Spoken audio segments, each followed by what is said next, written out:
It's time now for the FortHSFootball.com Friday Night Scoreboard live on FortHSFootball.com.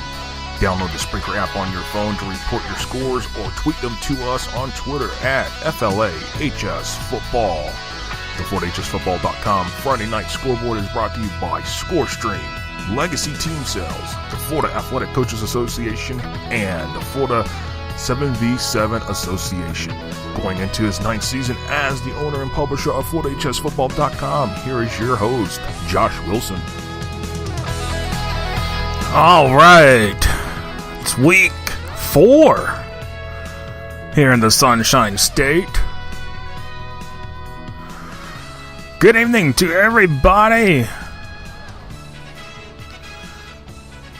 Friday Night Scoreboard live right here on FortHSFootball.com. A lot going on. I'm seeing some upset trains going down the track right now. Oh, yeah.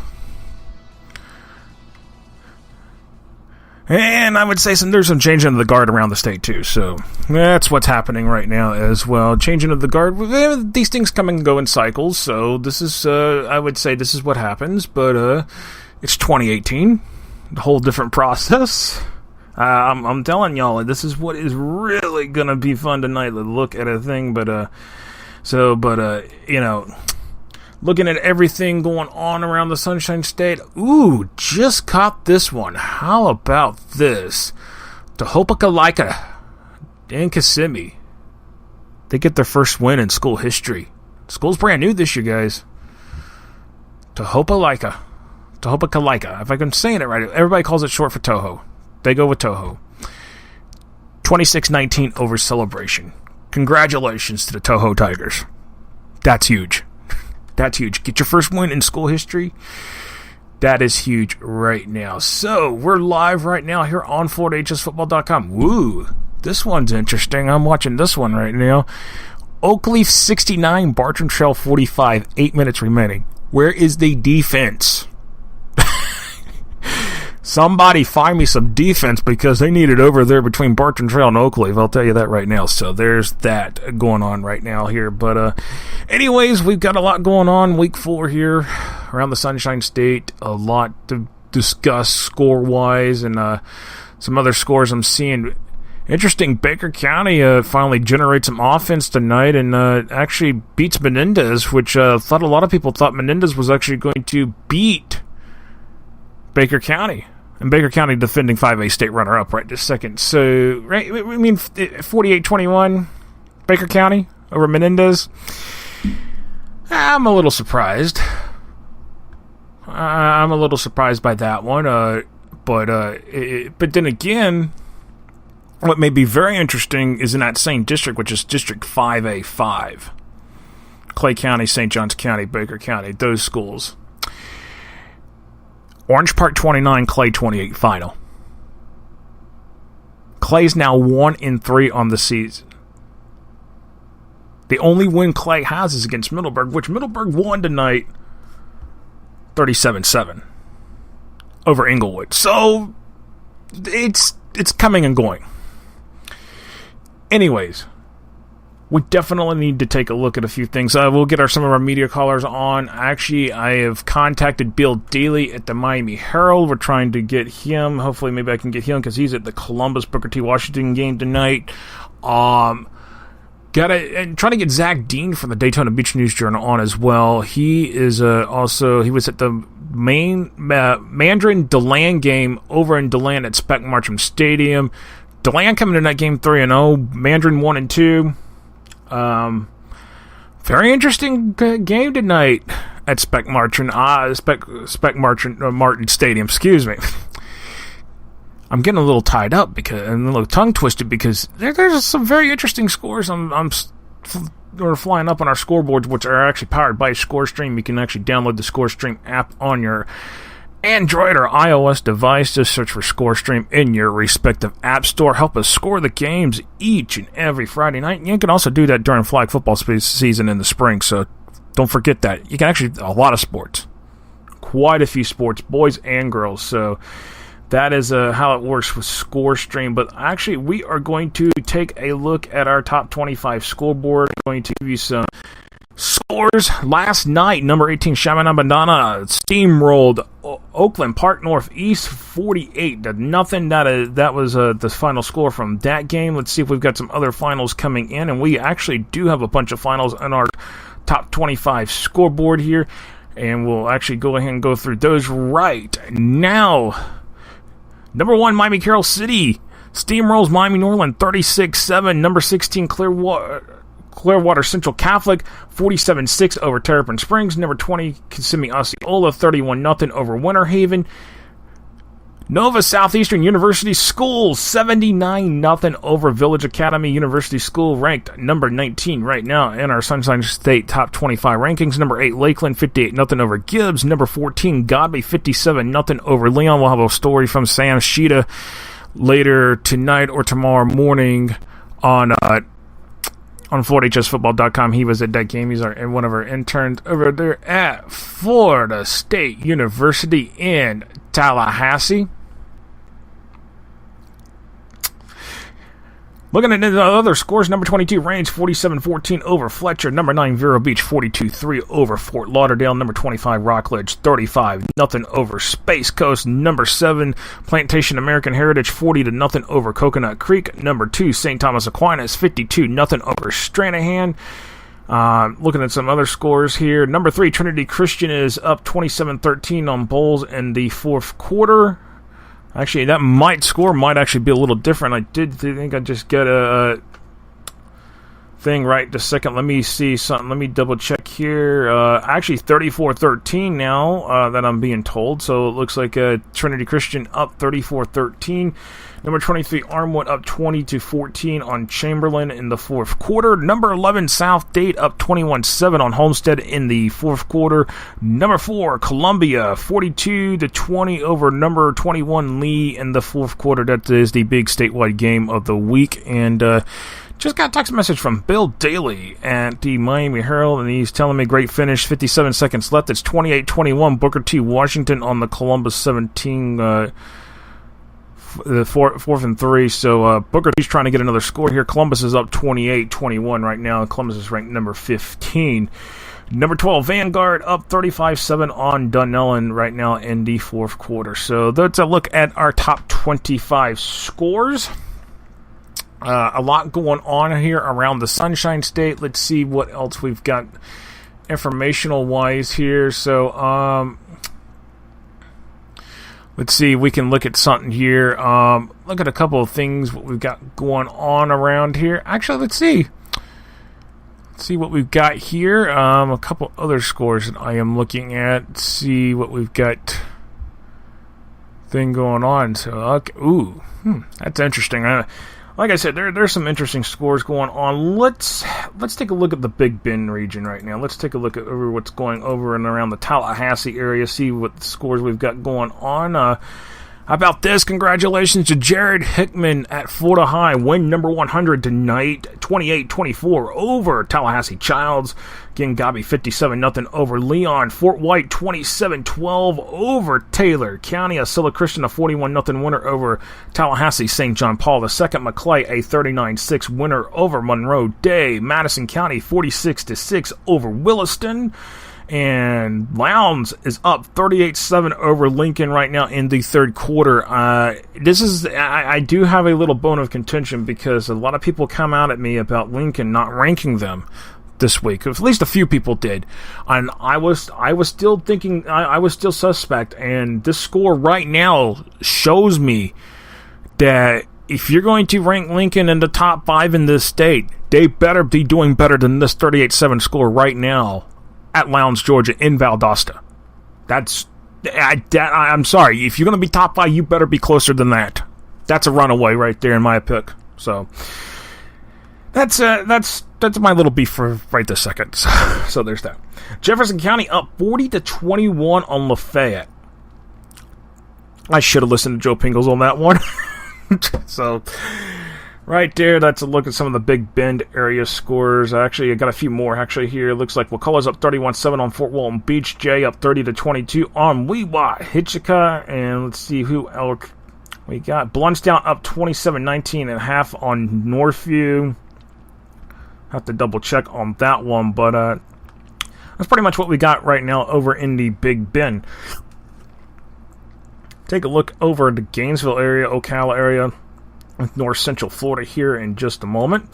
And we got some very interesting scores. Ooh, Navarre 53, Choctaw 7. That's a final coming out of the Panhandle. So we actually have some early scores rolling on the Panhandle.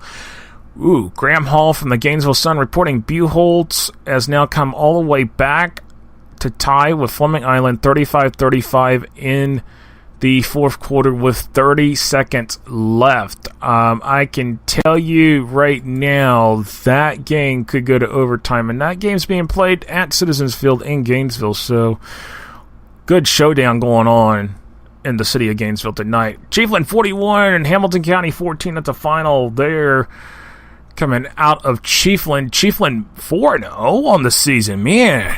Those Chiefland Indians are really asking to be ranked, and we had them just the first team outside in our Class 1A rankings this week. It'll be interesting to see what some of the other scores with Blountstown and stuff, but and also let's look at that. Will Turner is at the Pinellas Park Eastlake game. Pinellas Park up 45-24, 59 seconds left in the fourth quarter, and Trinity Christian final now, 41-13 over Bowles. So that is a final score from Jacksonville over at the Bowles School, where the game was being played at tonight. So big win for Trinity Christian. We got them ranked number 1 in Class 5A, and I think rightfully so. They showed it right there on the scoreboard tonight. It was a close game at first, but then all that. But another score coming in final, thanks to Rob Hawley over at Vernon. Vernon, a 54-0 winner over Chipley. I think Vernon would be pretty good this year. I mean, they played Baker close last week, so last week, the week before in week 2, and next week they get to host Blue Ridge out of Greer, South Carolina. So, and hopefully everything is all right up for our friends up in South Carolina and North Carolina right now as they go through Hurricane Florence. Actually, now Tropical Storm Florence, but the storm is still lashing up along the Carolina coast. So definitely our sincere thoughts go out to the Carolinas right now. Dealing with Florence, it's moving slowly. It's pretty much I've seen stalled, and that's almost stalled out. So we just we understand what y'all are going through up there in the Carolinas. If you're able to listen to us wherever you're at, and we appreciate it. Let's go ahead and take a look at more of some of the North Central Florida scores. We've got a thing. Ooh, yeah, okay. Ocala Forest 49-13 over Leesburg. PK Young put Madden video game numbers up 76-0 over Bronson. That's your final. Hawthorne 60-0 over Bell. Ribault 16-15 over Swanee. That game was moved late last week to Live Oak, and Ribault manages to come away with a win. So good job for the Ribault Trojans to finally pick up win number 1 on the season. A district win nonetheless. I can tell y'all that right now. Branford 40-6 over Trenton. That's huge. Branford has not beaten Trenton since 2009 until tonight. And some people, I'm on the Gainesville Sun pick'ems. Half of us, actually, I think only 2 of us went with Branford. The rest went with Trenton. I don't think there was a lot of doubt about Trenton. Or a lot of people doubted Branford could beat Trenton, but Branford beats Trenton 40-6. So congratulations. Another big win that I did not see coming. Santa Fe 14, Bradford 7, and everybody on the Gainesville Sun pick'ems I know went with Bradford. So that one we will be taking that one on the chin on that one. Again, I reported Chiefland 41, Hamilton County 14, Lake Howell 10-7 winner over Ocala Westport, Trinity Catholic 36-15 over Mountain Dora. Eastside goes to 3-1 on the season, a 47-15 win over the winless Newberry Panthers. As we said, reported that Buchholz and Fleming Island are tied up at 35 all in the fourth quarter. Lake Weir in Gainesville, 33-24 right now. Gainesville over Lake Weir in the fourth quarter right now. And Columbia up 42-20 on Robert E. Lee. And let's see, Vanguard 35-13 over done knowing right now in the fourth quarter. And we got to get a report on this particular game. Union County and Dixie County. See if I can't find something real quick on that. Real quick.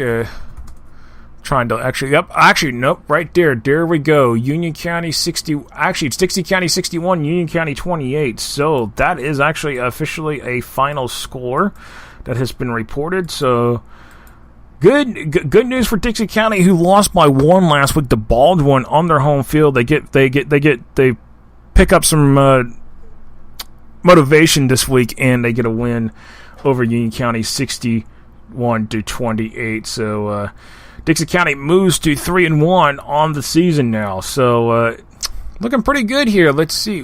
Southeast 24-7 over Bayshore. Bayshore had gotten off to a 3-0 start, but we kind of were a little skeptical about Bayshore's 3-0 start until they get to a pretty good team. And Armoy 20-14. That is now a final over Chamberlain. So that's what we've got going on right now. Looking at North Central Florida, some other scores coming in, flying in on our messages here. So that's how we do it.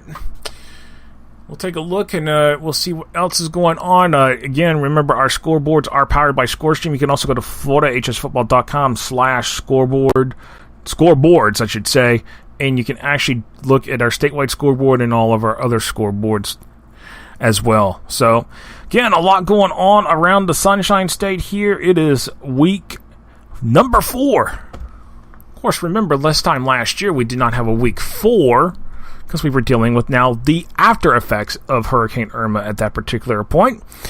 And, hey, I'm glad we're having football. And it does not look like Mother Nature really has impacted the state tonight at all, so that is really good. Like, we were having very few impacts of Mother Nature this year, and let's just keep it that way. I want to see it keep going that way, and let's see what we've got going on. Columbia's lead has been cut now by Lee, 42-28 in the fourth quarter, but I think Columbia goes ahead and wins that one out here.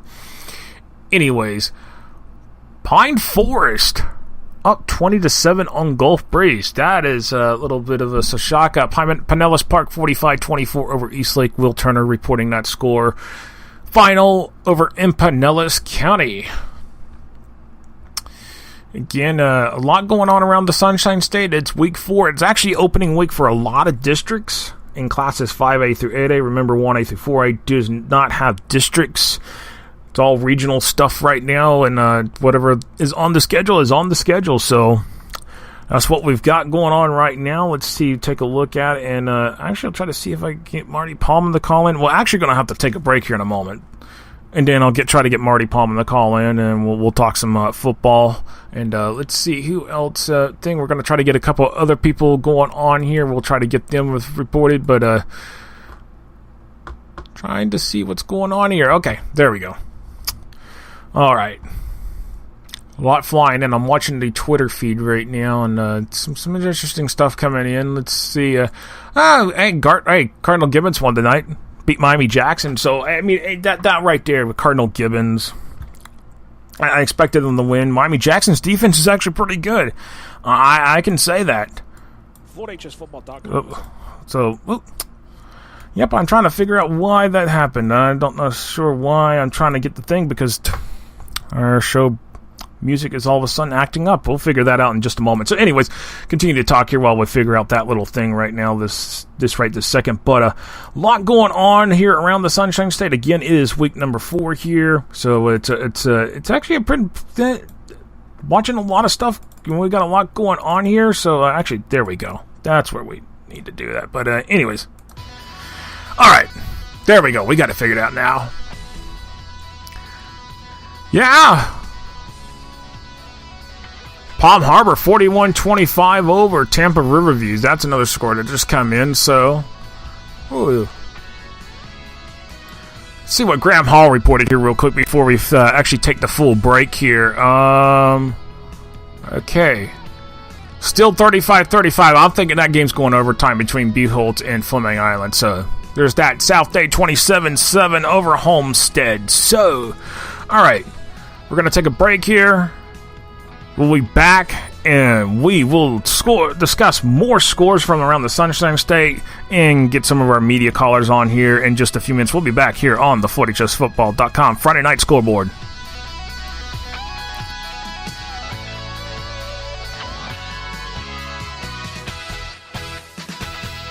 High school sports fans, follow your team live with the free ScoreStream mobile app. Just download ScoreStream to get real-time scores, photos, and awesome video from your game and your rivals. Plus, follow your favorite teams and friends. Get real-time high school sports from ScoreStream. The Florida Athletic Coaches Association has been the state's premier coaches association for high school coaches since 1936.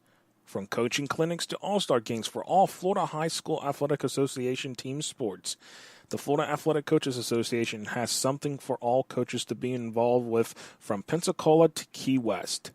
To inquire about membership, visit the Florida Athletic Coaches Association online at floridacoaches.org. That is floridacoaches.org. Legacy Team Sales is the official clothing sponsor of FloorHSFootball.com, serving the entire state of Florida with everything a team needs and beyond. From shirts to ball caps and from jerseys to promotional gear, Legacy Team Sales has it all, including embroidery and screen printing services. Visit them online at shoplts.com or visit their showroom and warehouse at 1417 Southwest 17th Street in Ocala between US 301 and State Road 200. FloorHSFootball.com is a proud media partner of the Florida High School 7v7 Association.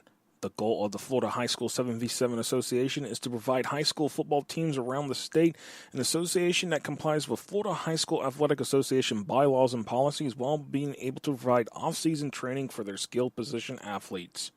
For teams interested in membership starting in January 2018, visit the Florida High School 7v7 Association online at fh7v7a.com. High school sports fans, follow your team live with the free ScoreStream mobile app. Just download ScoreStream to get real-time scores, photos, and awesome video from your game and your rivals. Plus, follow your favorite teams and friends. Get real-time high school sports from ScoreStream. Legacy Team Sales is the official clothing sponsor of FloorHSFootball.com, serving the entire state of Florida with everything a team needs and beyond. From shirts to ball caps and from jerseys to promotional gear, Legacy Team Sales has it all, including embroidery and screen printing services. Visit them online at shoplts.com or visit their showroom and warehouse at 1417 Southwest 17th Street in Ocala between US 301 and State Road 200. The Florida Athletic Coaches Association has been the state's premier coaches association for high school coaches since 1936. From coaching clinics to all-star games for all Florida High School Athletic Association team sports, the Florida Athletic Coaches Association has something for all coaches to be involved with, from Pensacola to Key West. To inquire about membership, visit the Florida Athletic Coaches Association online at floridacoaches.org. That is floridacoaches.org. High school sports fans, follow your team live with the free ScoreStream mobile app. Just download ScoreStream to get real-time scores, photos, and awesome video from your game and your rivals. Plus, follow your favorite teams and friends. Get real-time high school sports from ScoreStream. FloorHSFootball.com is a proud media partner of the Florida High School 7v7 Association.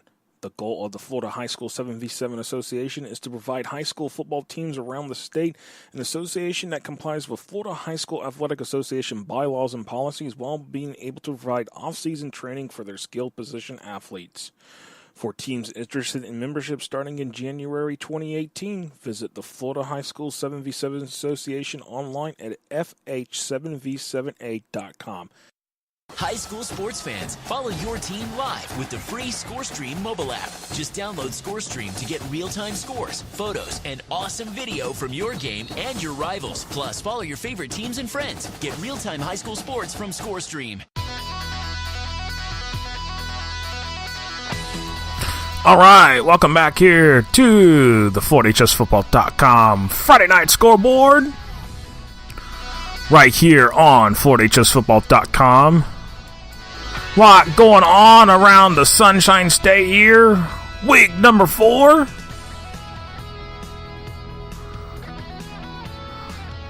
Hey, where was the defense at? Oakleaf 69, Bartram Trail 53. That's a final. Bartram Trail, your current defending 7A state runner-up. I mean, someone please tell me where the defense was at. Whew. That was something I can tell you right there on that. So, I mean, it is what it is. Let's see. Oh, Buchholz, 38. Fleming Island, 35. The Bobcats come all the way back in the final minutes and kick a field goal. A 29-yard field goal to win it. Ooh, man, that is something. I'll tell you that right there. Hey, how about this from last night? Mosley 13-10 over West Florida. West Florida ranked number 7 right now in our rankings, and, well, West Florida will be heading out the door probably next week in our rankings, especially after that win. Mosley 4-0 now on the season, so huge win last night and some Thursday night action. So actually, that game was 38-35 in overtime. So the game did go to overtime, and Buchholz wins that game. So go back to that for a minute. What Graham Hall is reporting from the Gainesville Sun. Josh Wilson here. Remember, our scores are powered by ScoreStream. You can download the ScoreStream app on your Android or iOS device. Just search for ScoreStream in the App Store. It's that simple.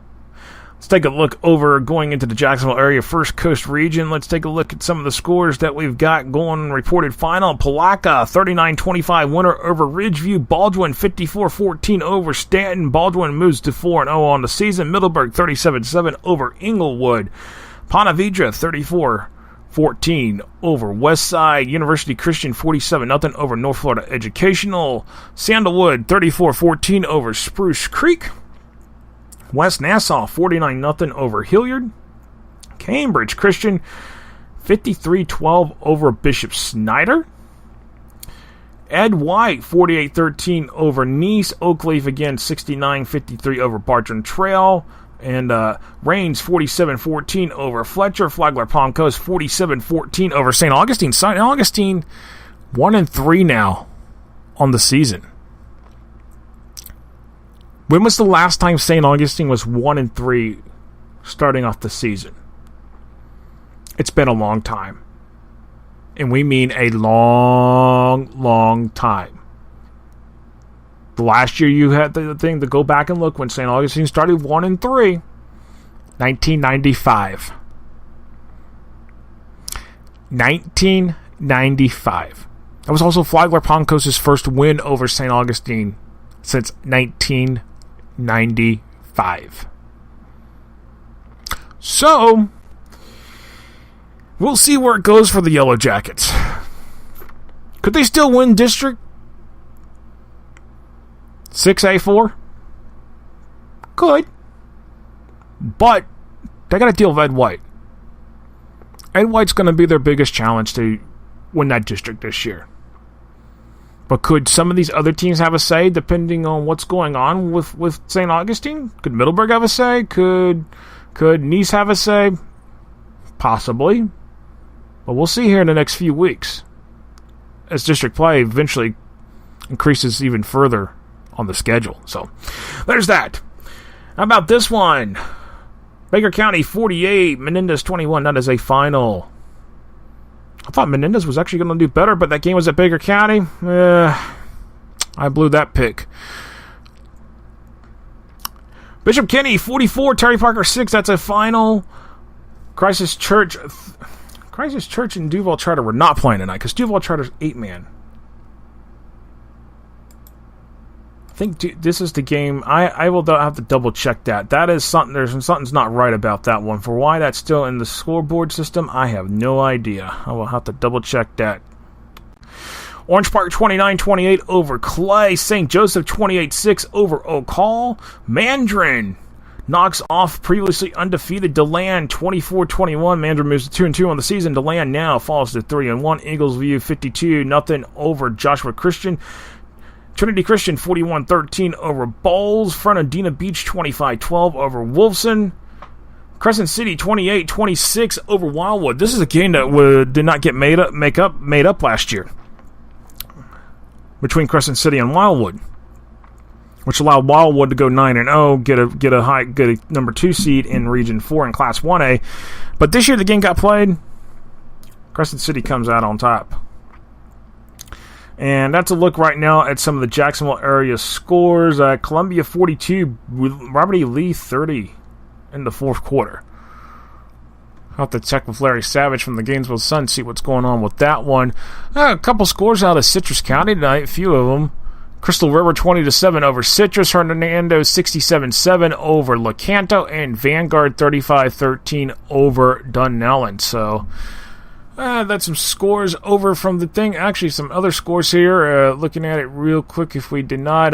Gainesville defeats Lake Weir 47-24. South North Marion 44-0 over South Sumter. That's in the fourth quarter. So some big scores going on. Let's take a look over towards the Daytona Beach area right now with some of these scores. Hopefully I'll get some of our media callers to call in. Trying to see what's going on, but see what's going on. Actually, Archbishop Spalding. Looks like they defeated Bishop Moore tonight, 41-18. That game was in question because of Hurricane Florence, but that game they were supposed to play last year, and then because of Hurricane Irma, that did not happen. But Bishop Moore gets to go up to Maryland this year, play Archbishop Spalding, and but they fall 41-18 there. So that score just came across on my phone and through the ScoreStream app. Gotta love it. Let's take a look at some of these scores from the Daytona Beach area, East Central Florida. We'll take a look at some of the scores we've got here. Eustis 33-20 over Tavares. Haggerty 35-28 over Lake Mineola. Lyman 43-9 over Winter Springs. Lake Howell 10-7 over Westport. Sanford Seminole 42-0 over Orange City University. Halifax Academy 42-12 over Avant-Garde. Mainland 44-3 over Pine Ridge. Mainland now moves to 2-2 on the season. Sandalwood 34-14 over Spruce Creek. Port Orange Atlantic 3-0. Head coach DJ Mayo came in. He's gotten these Sharks off to a 3-0 start with a 48-10 win over Pearson Taylor. New Smyrna Beach 35-28 over Deltona. New Smyrna Beach now 3-1 under new head coach John Wilkinson. Hey, New Smyrna Beach, we've talked about it. He's going to try to make New Smyrna Beach a state title contender. I don't say this year, but he's going to work on it here, and he's bringing those same ingredients of success that he had at Cocoa to New Smyrna Beach. We're starting to see it. Mandarin 24-21 over DeLand. Father Lopez 42-12 over Cocoa Beach. Lake Mary a 50-20 winner over Lake Brantley. Matanzas 22-7 over Seabreeze. Flagler Palm Coast 47-14 over St. Augustine. Trinity Catholic 36-15 over Mount Dora. Forest 49-13 over Leesburg. And that's pretty much all the scores we've got right now dealing with East Central Florida. Let's take a look and dive into the heart of the Orlando metro area right now. We'll take a look at some of the scores there going on. We've got plenty of finals from the Orlando metro area. Olympia 38-36 over Orlando Cypress Creek. Oak Ridge 38-7 over Orlando Freedom. East River 28-3 over Windermere. Harmony 29-20 over Kissimmee Liberty. Orlando Christian Prep 34-28 over IMG Academy White. Cornerstone Charter 33-0 over Four Corners Charter. Apopka runs all over Dr. Phillips, the defending Class State A champs. 38-7. Dr. Phillips 1-3 start on the season, and this has been a struggle. I mean, it's like in Dr. Phillips week 1, scored 3 points, beat Timber Creek the next week, go down. Play catch-up with West Orange last week at home, but falls short, 31-28. And this week, not much going. 38-7, Apopka over Dr. Phillips. Okay, I'm going to say it. Dr. Phillips ain't repeating this year, people. Dr. Phillips is not repeating as state champ. They'll probably win their district, but I'm telling you right now, if they win their district, they're probably going to be a 4th seed, and they're probably going to get knocked out in the first or second round. They're not driving all the way to the Citrus Bowl this year. It's very clear. This is not the same Dr. Phillips team we've been seeing for the last few years. So All right. On to more scores. Avon Park 44-6 over Lake Highland Prep. And taking a look at a couple others here. Kissimmee Osceola 31-0 over Winter Haven. Lake Nona 50-13 over St. Cloud. Kissimmee Gateway 32-6 over Haines City. Winterburn Prep 59-13 over Central Florida Christian. Winter Park 45-0 over Colonial. West Orange 47-7 over Timber Creek.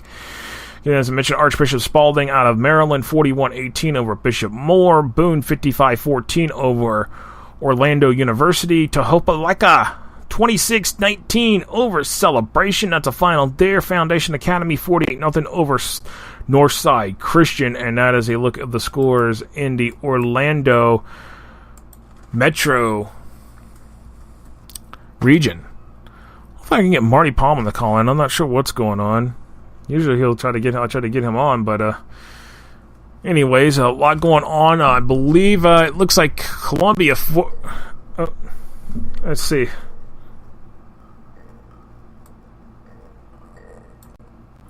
Let's see if we got Marty here. Yep. All right.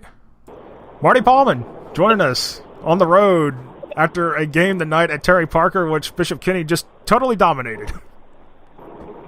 Yeah, well, Josh, good evening, and it was another one of those games where we've seen Bishop Kenny kind of progress after losing the first two games to Fletcher and Atlantic Coast, but last week it went over Nice, which was a 9-6 game, and then tonight, Terry Parker, again, a young team, a first-year coach, and Sharon Dorsey, and they went for a fake punt from their own 15 on the first drive to Terry Parker. They didn't get it. Bishop Kenny got the ball at the 10, scored 2 plays later. Then an interception return for a touchdown. Then there was another fumble by Terry Parker, their 17th. So Bishop Kenny had a 23-0 lead in the first quarter and just kind of rolled from there, and ended up with a running clock in the fourth quarter, 44-6 final. So 2-2 for the Crusaders, 1-0. That's their district opener, and now a week off, and then a huge district game in 2 weeks back on the St. Johns River as Ponte Vedra will come in. And Ponte Vedra was supposed to be playing Westside tonight in 5A District 4. Never heard a score there, but I know that in the other big game in 5A District 4. Ponte Vedra won, so I can tell you that. I figured as much. So they're 4-0 now, but then they have Menendez next week, who also took a whipping from Baker County tonight. But I know Trinity Christian defeated Bowles. That's also in that district, and in fact beat them by 28 points at Skinner Barco Stadium. Now, when's the last time Bowles lost at home by 28 or lost to anyone by 28 points? I mean, it's been a while. I don't believe that happened in the Corky Rogers era. And that's back in the game. Well, wait a second. Remember, Trinity Catholic did them in the playoffs a few back in, I would say 2012 or 2011. Got the running clock handed to them by Trinity Catholic. Well, the year it was, I think, actually no, it was 20. It would have been 2013. It was the year that Trinity Catholic won. It was the year that Trinity Catholic won state. That was 2012, I believe. You're right. So yeah, right. They handed Bowles a running clock in because they were playing, because I think Bowles was, I think they were in the same. Right. Right. Yeah, I remember that. Not only that, the last time Bowles lost at home, I lost at home by 20. I think that game was in Ocala against Trinity Catholic. But the last time, the other thing for Northeast Florida tonight, St. Augustine just being pounded by Flagler Palm Coast. Tell me the last time St. Augustine lost not only 2 in a row but 3 in a row. I mean, it's let's put the 1-3 start. When was the last time they started 1-3? I don't believe if it happened in the Joey Wild era, it was very early on. They've been a consistent program. 1995. I was just mentioning this before you called in. 1995, and that's actually Flagler Farm Coast's first win over St. Augustine since 1995. So, right. St. Augustine. It's going to be a long season for them. We can say that.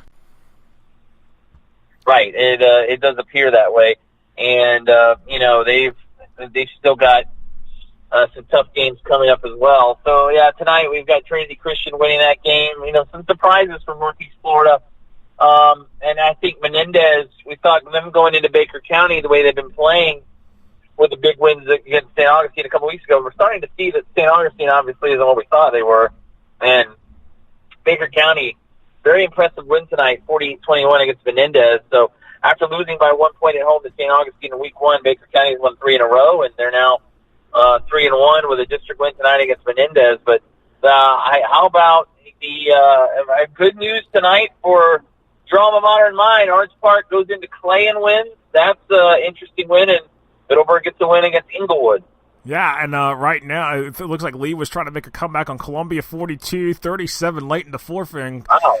And it looks like Columbia's going to win that game.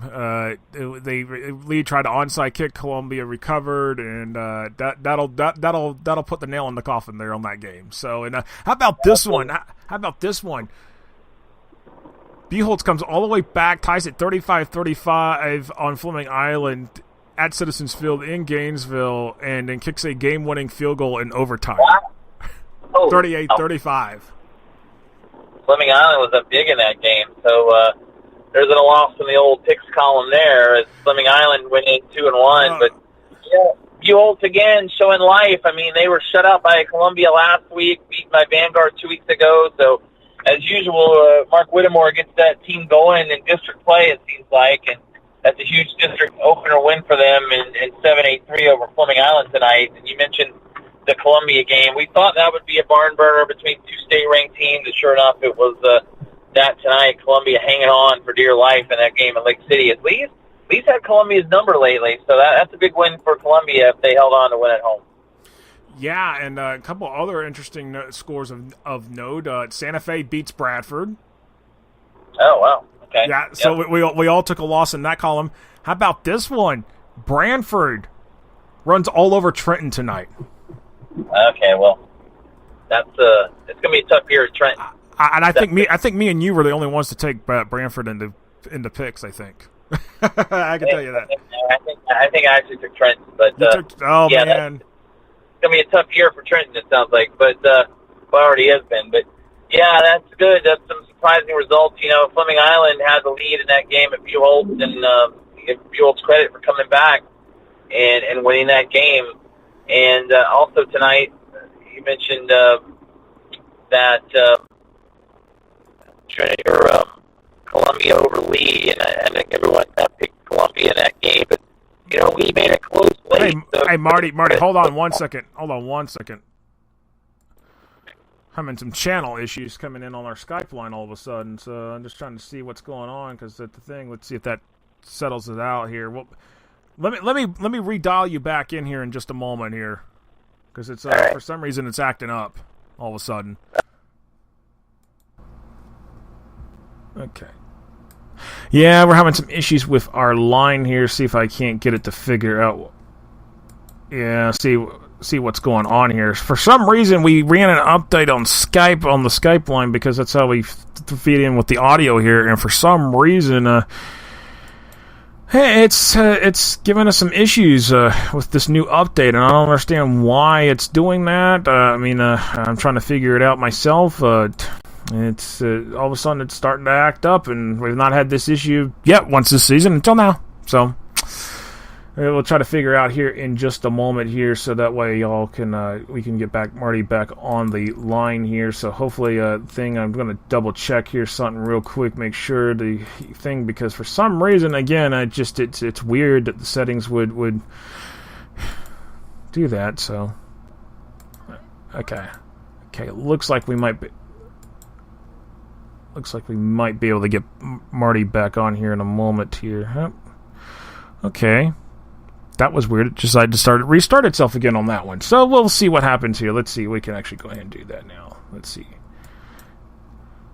All right. So I'll get Marty back in here on the show here in just a moment. Apologize about that. And it looks like now we're back to better. So I don't know what's going on. It's updating to some of the software updated earlier, and I guess sometimes it just doesn't want to work properly. Good old technology. Right. All right. So yeah, I mean, there was some of the stuff going on around there in the Gainesville area. Oh, PK Young blew out Bronson. No surprise there. Hawthorne ran over Bell. So I guess some of it's pretty atypical of what we should expect out of these teams at this particular point. Yeah, Hawthorne 16-0 over Bell. They've rolled over. To be honest, PK Young's the best team they play. They have not played great competition, but the scores they've been putting up have been really impressive. PK Young 3-1 with a win over Bronson. Their only loss is to Hawthorne. Eastside winning tonight at Newberry. So they've won 3 in a row since losing week 1 against Buchholz. I didn't see a final on Gainesville, but I believe they were winning big at Lake Weir, their district opener. So Lake Weir was 3-0 going into that game. I don't think it was the greatest competition. So Gainesville gets a nice win on the road tonight as well. But, I mean, really, in North Central Florida, you'd have to say probably the same game that was the biggest game for Northeast Florida outside of Trinity Christian and Bowles was the Columbia League game tonight. But, yeah, some good results for some of the Gainesville area teams. I didn't hear a score of Oak Hall and St. Joseph. I think St. Joseph won that game. Yeah, they're state ranked in 2A, so that was going to be a tough game for Oak Hall tonight in the North Florida Football Conference. St. Joseph, of course, from St. Augustine for the win tonight. So, and you mentioned Santa Fe. Nice win for them at Bradford as they dropped 2 in a row against Fort White and Gainesville after winning their opener against Newberry. So, win tonight at Bradford. Tough start for the Tornadoes. They're now 1-3. And, yeah, it's a good win for Santa Fe on the road to go into Stark and win that game. Yeah, definitely, and that right there. Score out of the Panhandle right now, final.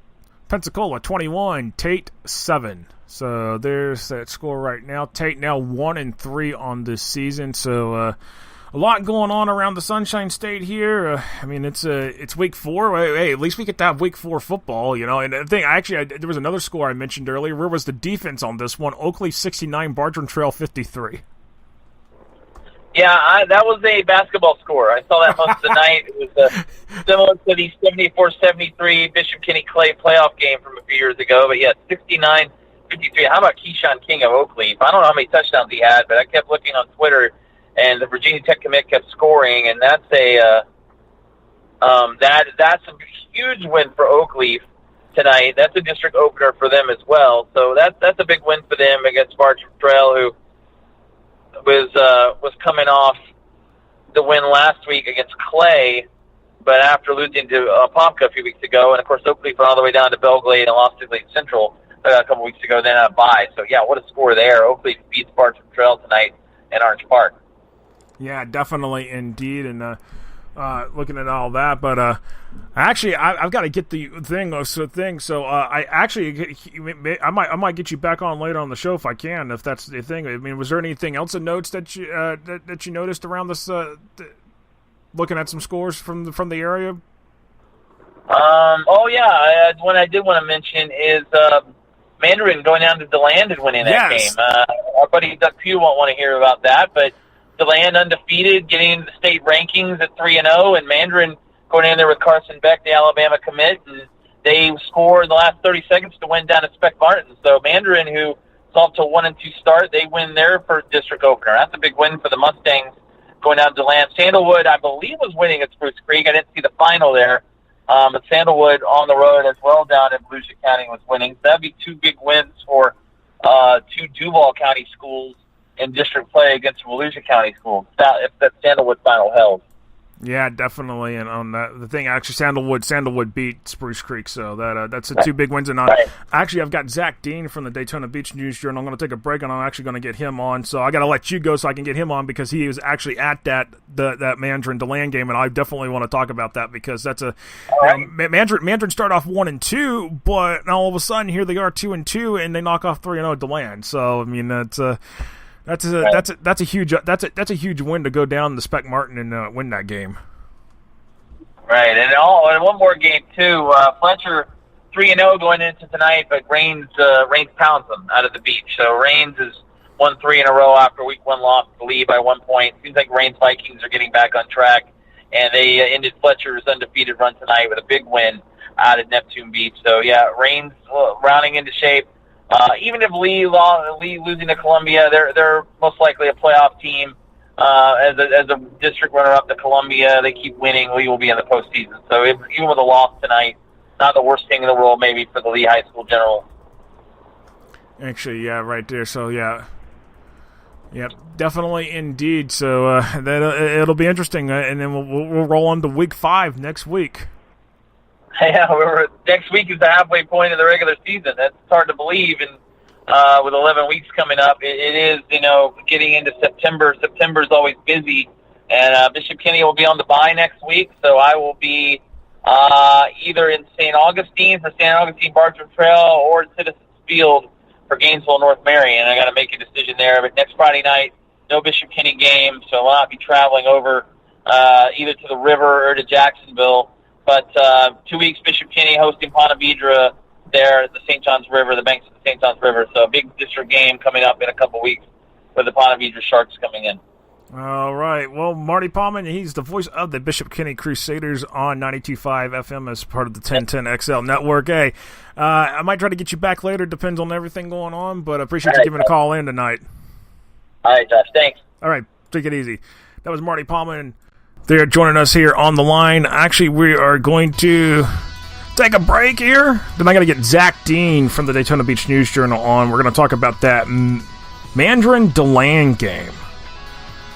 That's a huge game that took place tonight down at Spec Martin Stadium in DeLand. All right, guys, we'll be back here in about 4.5 minutes. You're listening to the Friday Night Scoreboard on FloridaHSFootball.com.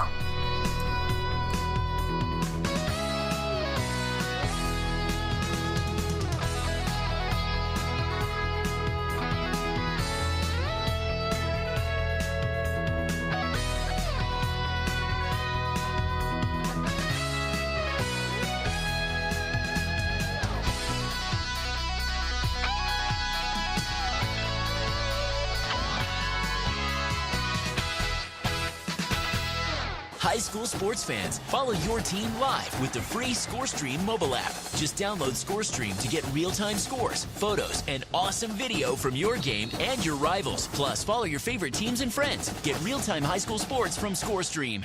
The Florida Athletic Coaches Association has been the state's premier coaches association for high school coaches since 1936. From coaching clinics to all-star games for all Florida High School Athletic Association team sports, the Florida Athletic Coaches Association has something for all coaches to be involved with from Pensacola to Key West. To inquire about membership, visit the Florida Athletic Coaches Association online at floridacoaches.org. That is floridacoaches.org. Legacy Team Sales is the official clothing sponsor of FloridaHSFootball.com, serving the entire state of Florida with everything a team needs and beyond. From shirts to ball caps and from jerseys to promotional gear, Legacy Team Sales has it all, including embroidery and screen printing services. Visit them online at shoplts.com or visit their showroom and warehouse at 1417 Southwest 17th Street in Ocala between US 301 and State Road 200. FloridaHSFootball.com is a proud media partner of the Florida High School 7v7 Association. The goal of the Florida High School 7v7 Association is to provide high school football teams around the state an association that complies with Florida High School Athletic Association bylaws and policies while being able to provide off-season training for their skilled position athletes. For teams interested in membership starting in January 2018, visit the Florida High School 7v7 Association online at fh7v7a.com. High school sports fans, follow your team live with the free ScoreStream mobile app. Just download ScoreStream to get real-time scores, photos, and awesome video from your game and your rivals. Plus, follow your favorite teams and friends. Get real-time high school sports from ScoreStream. Legacy Team Sales is the official clothing sponsor of FloridaHSFootball.com, serving the entire state of Florida with everything a team needs and beyond. From shirts to ball caps and from jerseys to promotional gear, Legacy Team Sales has it all, including embroidery and screen printing services. Visit them online at shoplts.com or visit their showroom and warehouse at 1417 Southwest 17th Street in Ocala between US 301 and State Road 200. The Florida Athletic Coaches Association has been the state's premier coaches association for high school coaches since 1936. From coaching clinics to all-star games for all Florida High School Athletic Association team sports, the Florida Athletic Coaches Association has something for all coaches to be involved with from Pensacola to Key West. To inquire about membership, visit the Florida Athletic Coaches Association online at floridacoaches.org. That is floridacoaches.org. High school sports fans, follow your team live with the free ScoreStream mobile app. Just download ScoreStream to get real-time scores, photos, and awesome video from your game and your rivals. Plus, follow your favorite teams and friends. Get real-time high school sports from ScoreStream. FloridaHSFootball.com is a proud media partner of the Florida High School 7v7 Association. The goal of the Florida High School 7v7 Association is to provide high school football teams around the state an association that complies with Florida High School Athletic Association bylaws and policies while being able to provide off-season training for their skilled position athletes. For teams interested in membership starting in January 2018, visit the Florida High School 7v7 Association online at fh7v7a.com. High school sports fans, follow your team live with the free ScoreStream mobile app. Just download ScoreStream to get real-time scores, photos, and awesome video from your game and your rivals. Plus, follow your favorite teams and friends. Get real-time high school sports from ScoreStream. All right, welcome back here to the FloydHSFootball.com Friday Night Scoreboard here on FloydHSFootball.com. Appreciate y'all listening to us wherever you are in the Sunshine State or elsewhere around the country. A lot going on week 4 here in the Sunshine State. Actually quite nice to have football and not be disrupted by Mother Nature. Again, our thoughts are to those in the Carolinas dealing with Florence. Probably just getting a little taste of what we got from last year is what they're seeing. So that's, I would exactly kind of put it that way. But the man that was at the game between Mandarin and DeLand, Zach Dean of the Daytona Beach News Journal, joins us now here on the line. Zach, what an incredible game you got tonight at Spec Martin. I mean, it's I'm not sure I would say I would have seen it coming that way, but DeLand, it took a little bit this one on the chin tonight and thing. I mean, just kind of explain kind of to everybody how this unfolded. Yeah, well, it's funny, you know, I've had a couple of clunkers the first weeks of the year, but, you know, district football kind of helps everything as far as good games go, and we saw that tonight. I mean, Mandarin coming in, and I think Mandarin, you know, they're kind of being maybe overlooked a little bit coming into this game because you got Flagler, Palm Coast, and DeLand that have really kind of made the headlines in that district this year, and a lot of people, and probably including myself, overlooked the fact that Mandarin was coming in and Carson Beck, their quarterback, who's an Alabama commit, didn't play last week. He was back tonight, and he made his presence felt. 300 yards, 4 touchdowns. He threw it 47 times. So here's how it pretty much played out. I mean, DeLand was down this whole game. They were down 14-0 quickly out of the gates. Carson Beck and that offense rolled against a really good DeLand defense, and then momentum really started to swing about midway through the second quarter. DeLand got a blocked punt, recovered it, scored a touchdown to cut the lead to 7 at halftime. They held Mandarin to just a field goal the rest of the way until the final drive. We'll get to that in a minute.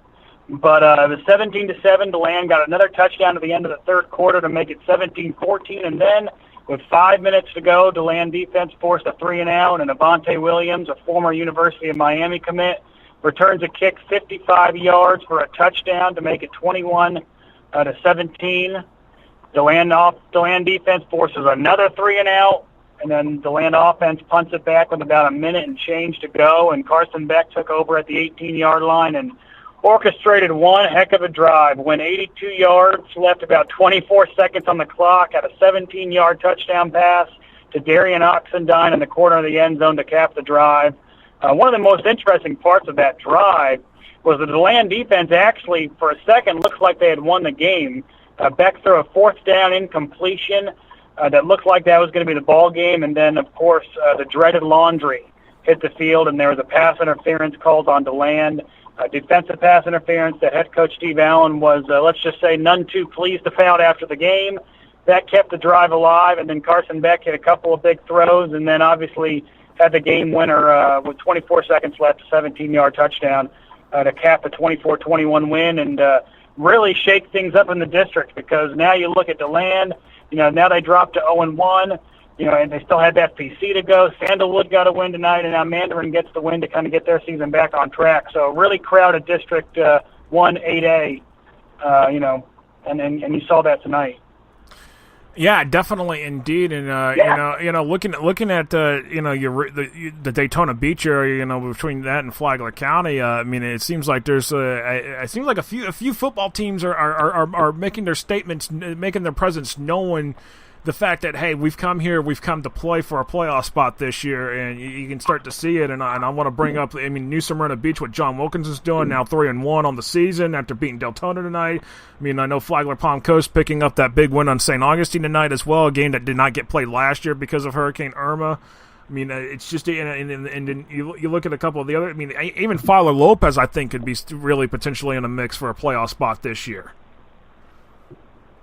And the funniest part is, and that kind of shows you the topsy-turvy season we've had so far, you just went through all the teams, a bunch of the teams in this area, and you didn't mention the team that has ruled this area for 2 decades now in Mainland. I did not. So it just kind of shows, and that just kind of shows you, and, Mainland has played an extraordinarily tough schedule. They played Apopka in the preseason. Obviously, they ran into a DeLand team that nobody saw. Nobody saw that they were going to be this good this year. DeLand beat them.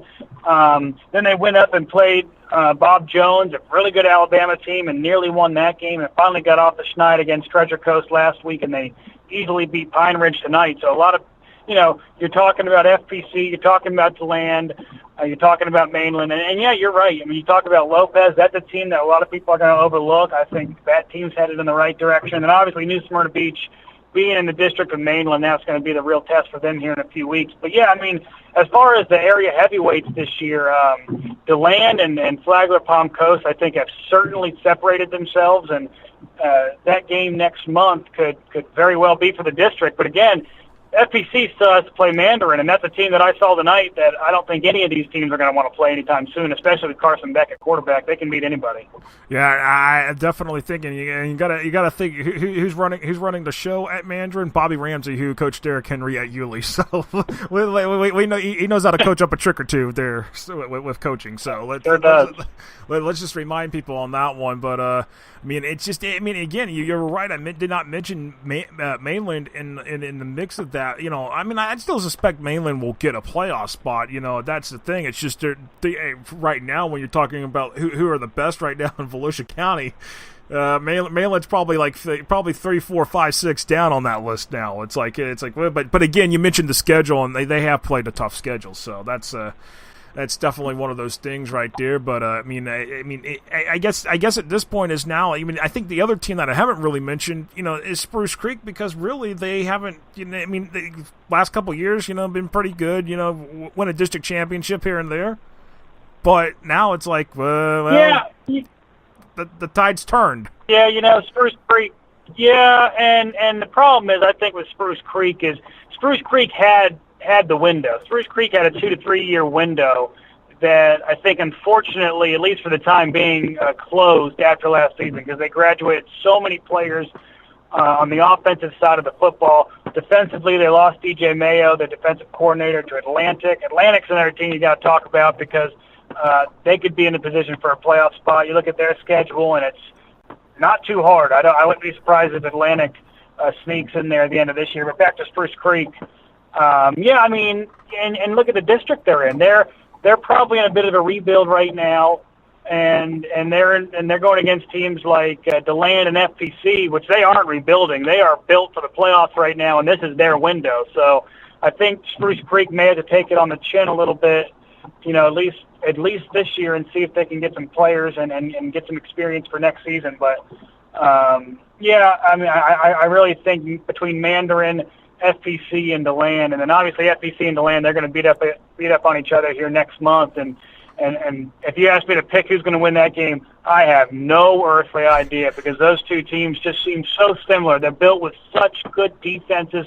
I really love the two head coaches, and Travis Rowland and Steve Allen. Those two have come in and have taken programs that were bottom feeders, and in 2 years have made them, some of the best teams, certainly in this county and maybe in this region of the state. So those two heavyweights going to go at it next month in what should be a fabulous football game.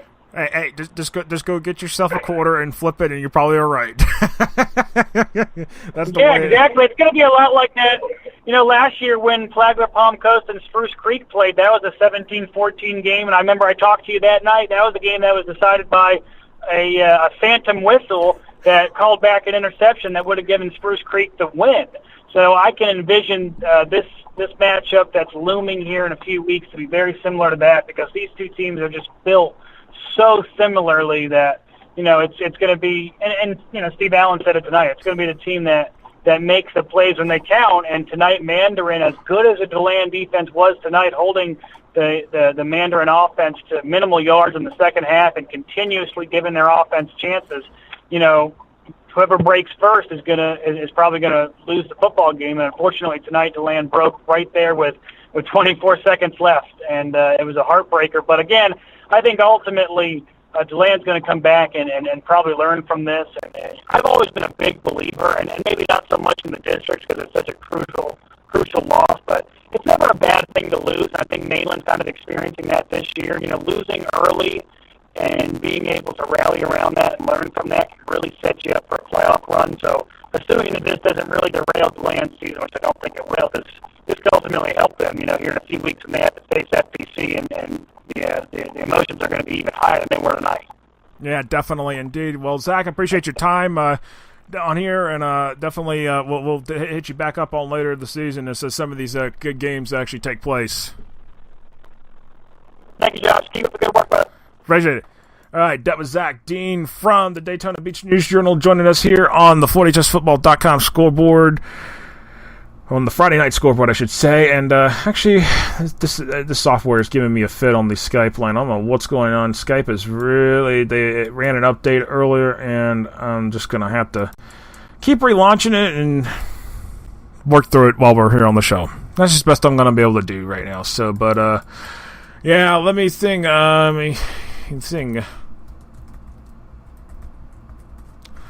So yeah, but definitely indeed on that. So we'll try to get that thing, get this thing figured out with Skype, see what the heck's going on, because that's how we feed the calls through. And this is kind of a little disappointing that it's happening this way, but it is what it is. We'll see what happens. But actually, I just talked to Michael Lashio from WNZF down in Palm Coast, St. Augustine, Flagler Palm Coast game. We'll try to get him the call. I'll get him on the line here. Hopefully, after we take a break here. So yeah, we'll definitely do that.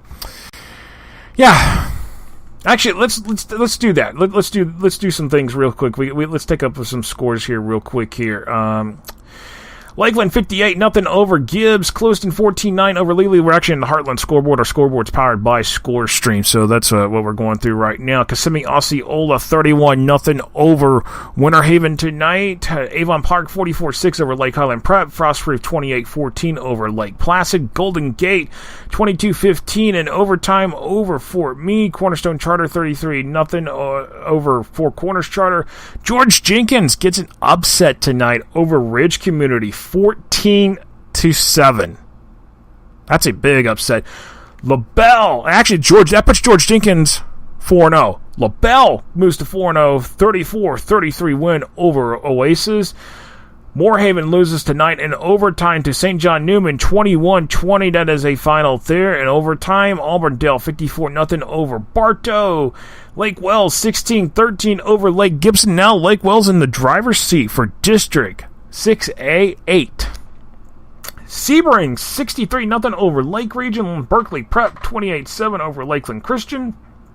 Bishop McLaughlin 21-15 over Santa Fe Catholic, and I believe that was 3 overtimes in that particular game. So we got all that right there, and I do not know what that game is in there for. Some people putting games in there that should not be in there. All right. Not sure what's going on with Tenerife and Mulberry and All Saints and Legacy Charter. Superior Collegiate Kingdom Prep, and it's told that game was canceled, so we'll have to figure out what's going on with that on that one particular there. All right, so that was a look at the Heartland. Hopefully I get Will Turner to call in tonight as well. Didn't have him on last week because of some things going on. Trying to do coverage between high school football and USF, and that's just the way it goes. So we're going to take a break. Get Michael Lashio from WNZF and Bunnell to call in. I'll call him. Actually, I'll dial him in, and we'll do that. So Well, more fun here. Just about 10 minutes after 11 o'clock here, Eastern Time. A little after 10 o'clock in the Central Time Zone. We'll get Panhandle scores in later on in the show, and we'll get all the way from Tampa Bay down to Southwest Florida. Take a look at the scores there, and then we'll do, actually I'll take a look at some of the scores from South Florida as well, so we'll do that. We'll be right back here in 4 minutes.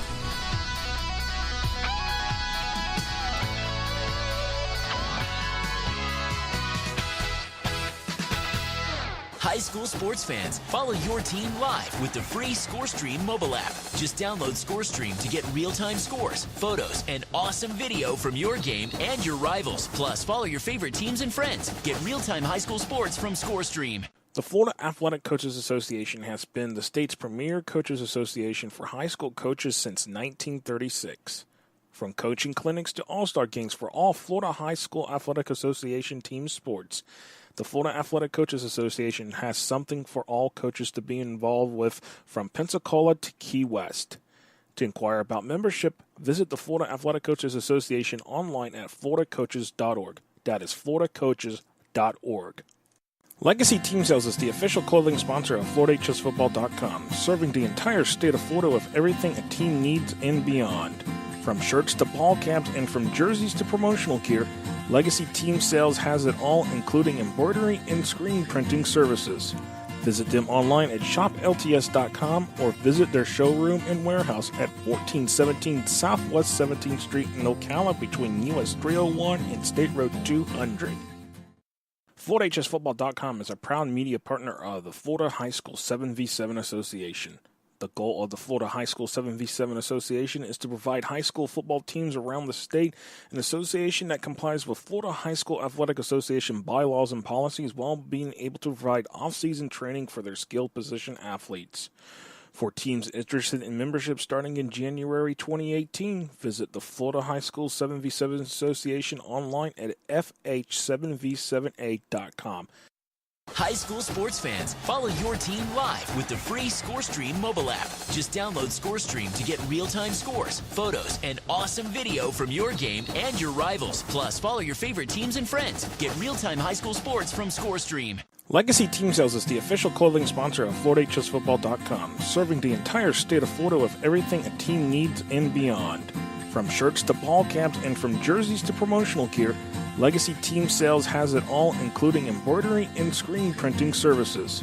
Visit them online at shoplts.com or visit their showroom and warehouse at 1417 Southwest 17th Street in Ocala between US 301 and State Road 200. The Florida Athletic Coaches Association has been the state's premier coaches association for high school coaches since 1936. From coaching clinics to all-star games for all Florida High School Athletic Association team sports, the Florida Athletic Coaches Association has something for all coaches to be involved with, from Pensacola to Key West. To inquire about membership, visit the Florida Athletic Coaches Association online at floridacoaches.org. That is floridacoaches.org.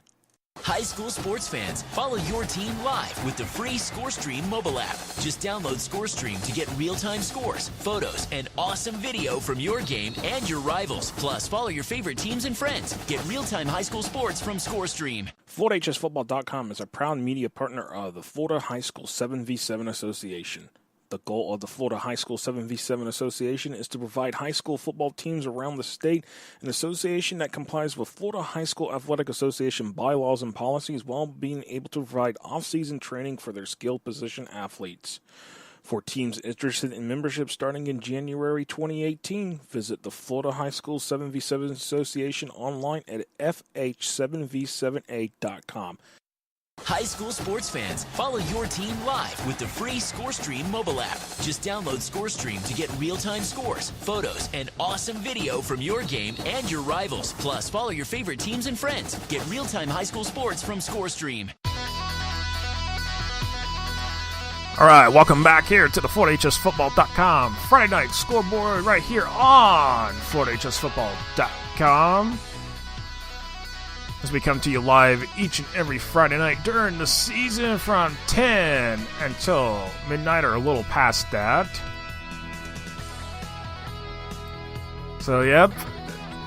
Looking at some scores from the Space Coast. Sebastian River 41-0 over Okeechobee. Tampa Catholic 41-0 over Melbourne Central. Catholic Palm Bay 49-14 over Titusville. John Carroll comes from behind and pulls out a 24-20 win over North Broward Prep. Vero Beach 42-3 over the Flying L's out of Fort Lauderdale. Father Lopez 42-12 over Cocoa Beach. O'Galley falls to night 2. Palm Bay Heritage 33-17. Astronaut 14-0 over Everglades Prep. First Academy Leesburg 26-7 over St. Edward. Centennial 54-0 over Melbourne. Satellite 24-19 over Gulf Shores out of Alabama.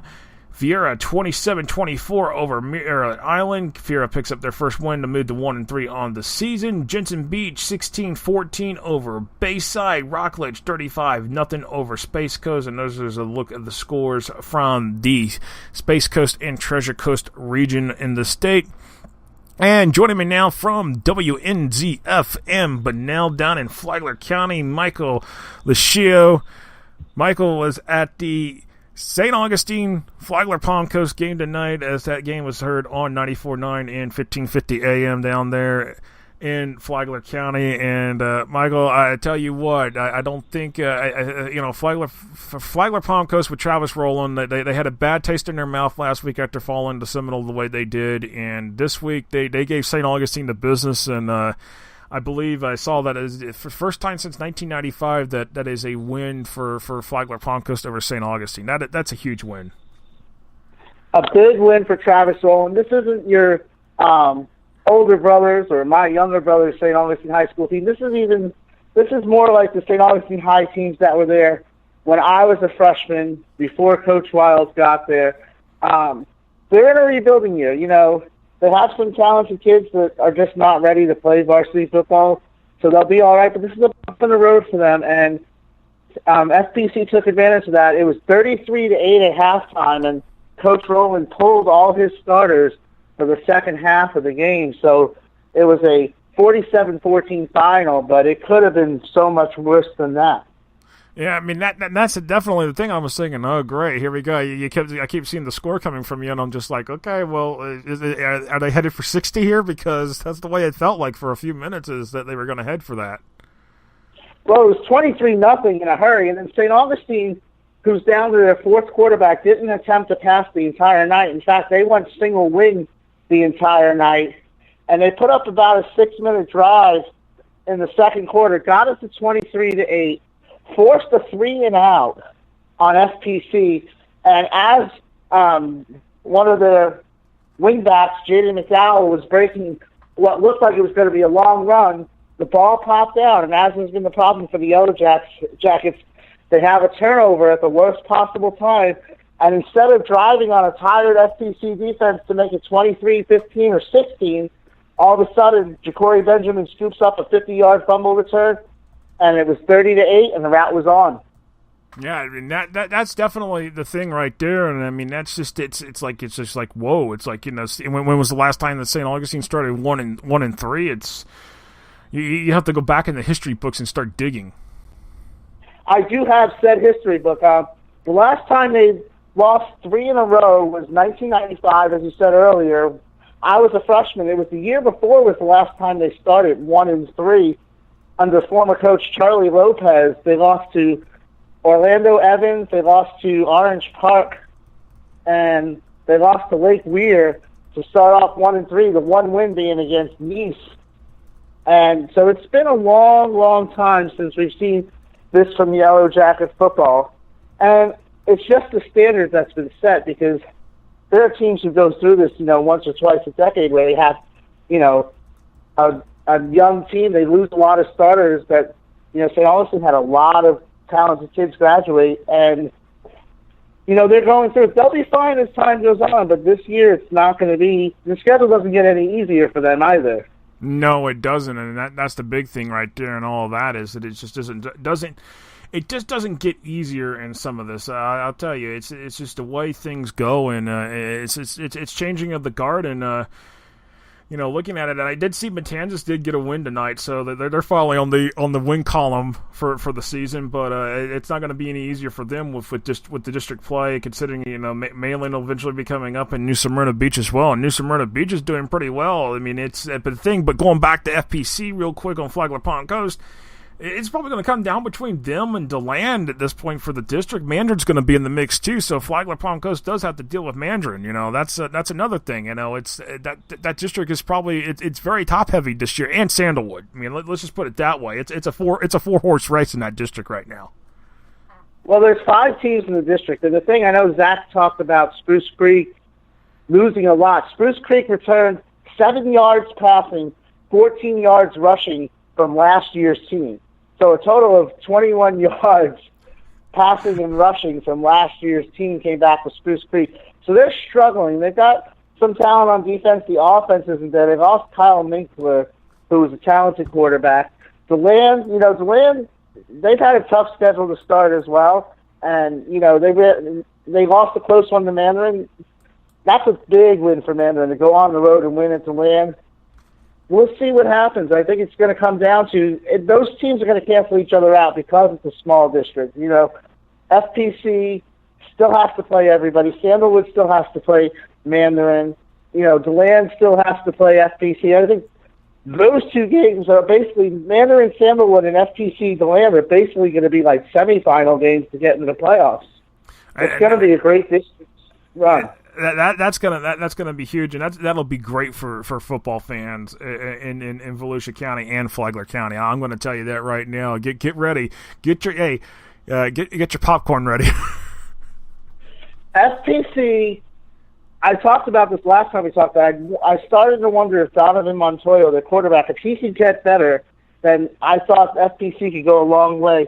Well, he completed 9 of 11 in his first half of play tonight. Threw for 2 touchdowns, including some throws in tight windows. He made a couple of great plays with his arm as well as his feet. And if he's the X factor. If he can get going for FPC like this, like he's played the last couple of weeks, I know he struggled against Seminole, but let's face it, that's a juggernaut all on its own. I think you worry about Seminole again if you can get to them in mid-November, because that's where they're headed. But the defense will be fine. The offense is getting better every week. This FPC team is going to be a team to be reckoned with as the year goes on. Oh, definitely, indeed. And I'm actually trying to look up real quick here because I just saw something. How about this score tonight? This is coming all the way out of Jacksonville. Creekside 72, Episcopal 40. Sean McIntyre likes to put up points. That was one thing he was going to bring to Creekside was a winning culture and a high-powered offense, and you're seeing it come to roost. They had 72. Bartram scored 69. So, on the northern end of St. Johns County, the points were just flying. Bartram scored 53. The points were just flying onto the scoreboard in northern St. Johns County tonight. Yeah, definitely, indeed. And, of course, then Oakley puts up 69 on Bartram Trail, which that's a whole nother thing right there in itself. I mean, it's some of these scores are just like crazy. But I guess at this particular point, Michael, I mean, it's the next few weeks. Here we go. We're week 5 next week. We're closing in on the halfway point of the regular season already. Hard to believe. It goes so fast. We talk about it in our games that the last week in August, we'll do our first game, and then a couple hours later, it'll be the first week in November, and we'll do it our last regular season game and trying to figure out where the last 10 weeks went. And district play is beginning for a lot of teams. FPC has one more tune-up before they go against Sandalwood to open district play. They have a tough Palaca team next week. Matanzas has a couple more weeks, but they get New Smyrna, Mainland, and Deltona. And then Menendez, that's 4 of their last 5 games. So it was very important for them to get a win against Seabreeze tonight. They've got a tough road trip ahead of them to Treasure Coast, and then they got to go up to St. Johns County to Nice, who always seems to give them fits. So at least Don Matthews got his first win and won the build on for the Pirates. Yeah, and then was just thinking about this real quick, and shoot, now it just slipped my mind on it. The thing is, I'm thinking about with Menendez to go to Baker County tonight, and Baker County gives them the business instead. So it's that's a tough one right there, especially when a lot of people thought Menendez had turned the corner, and maybe I had to say, well, wait a second here, hold up.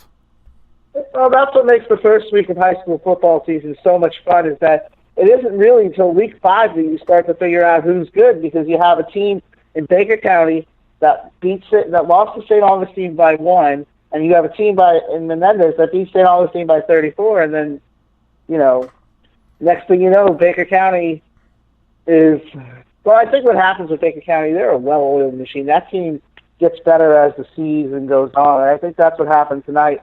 And, maybe the first real test for Menendez, but not the last, is they're going to have some tough district games coming up as well. Yeah, definitely. Indeed, I agree with you on that. So, definitely a lot going on. We'll definitely have you back on it again, as we said, during the season and all that. But, Michael, appreciate you taking a few minutes of your time. Definitely have a great weekend. You too, Josh. I'll talk to you soon. All right, take it easy. That was Michael Lucio from WNZF. You can listen to on the calls each and every week of the Game of the Week in Flagler County, 94.9 and 1550 AM, right there on the dial there in Flagler County. Let's take a look at, I'm going to go dive into South Florida. Let's do that. Let's dive into South Florida with the scores. And actually, I'm going to send a message over to Will Turner. Hopefully I can do that. So let's see. Oh, yep. Anyways, we'll go from here. All right. It looks like Gulliver Prep in Benjamin was postponed. We'll have to I'll find out more what's going on. Let's see. Actually, this postponed until tomorrow at 11 a.m. So that's what we got right there. Delray Beach American Heritage all over our number 5 team in Class 4A. 42-7 over Monsignor Pace. Miami Carroll City 36-7 over Miami Norland. Dr. Crop 14-8 over Hialeah Gardens. Fort Lauderdale Cavalry 21-20 over Key West. Palmer Trinity 18-6 over Ransom Everglades. Westminster Christian 35-0 over Coral Shores. Astronaut 14-0 over Everglades Prep. And actually, I'm going to see a thing at Will Turner, hopefully, and to thing right there. So we'll go ahead and have him try to get him to call in. Reagan, 21-20 over Goldman. Kings Academy, 37-0 over Immaculate LaSalle. Cardinal Gibbons, 16-6 over Miami Jackson. Southwest Miami, 42-14 over Braddock. Columbus, 28-21 over Booker T. Washington. Miami Southridge, 56-13 over Miami Killian. Miami Christian, 44-18 over Somerset Academy out of Pembroke Pines. A few more here, and let's see. Actually, we're waiting for some more to come in. Actually, I've been told that also the South Miami morning game, that was called at half, but is actually a final game. 41-0 is the final for South Miami over Alonzo and Tracy Morning out of Miami. All right, that was a look at Miami-Dade scores. Let's jump into Broward County now with our scoreboards. Again, powered by ScoreStream. You can download the app, the ScoreStream app, on your Android or iOS device. Just search for ScoreStream on the thing. West Park Prep made the trip all the way up to Pensacola to play Escambia. 49-0 is the final. Escambia over West Park Prep. Western 36-0 over Everglades. Vero Beach 42-3 over Fort Lauderdale. Westminster Academy 40-7 over Somerset Canyons. American Heritage out of Plantation 40-0 over Coconut Creek. West Broward 10-8 over Nova. Plantation 22-14 over Miramar. St. Thomas Aquinas 52-0 over Stranahan. University School 79-0 over Village Academy. John Carroll 24-20 over North Broward Prep. Cooper City 34-14 over Hollywood Hills. Coral Springs Charter, and we got a couple others. Actually, Coral Springs Charter, Coral Glades, it's not a final there. Suncoast Pompano, not a final there either, so we'll have to find out what's going on with those. But Let's jump over in the Palm Beach County real quick here as well, and we'll give you some scores from that particular part of the state. That is not supposed to be in there, so that is Forest Hill 41-7 over Royal Palm Beach. Palm Beach Gardens 14-20. Seminole Ridge 21-14 over Palm Beach Gardens. That's final in overtime. Pahokee 34-10 over Cardinal Newman.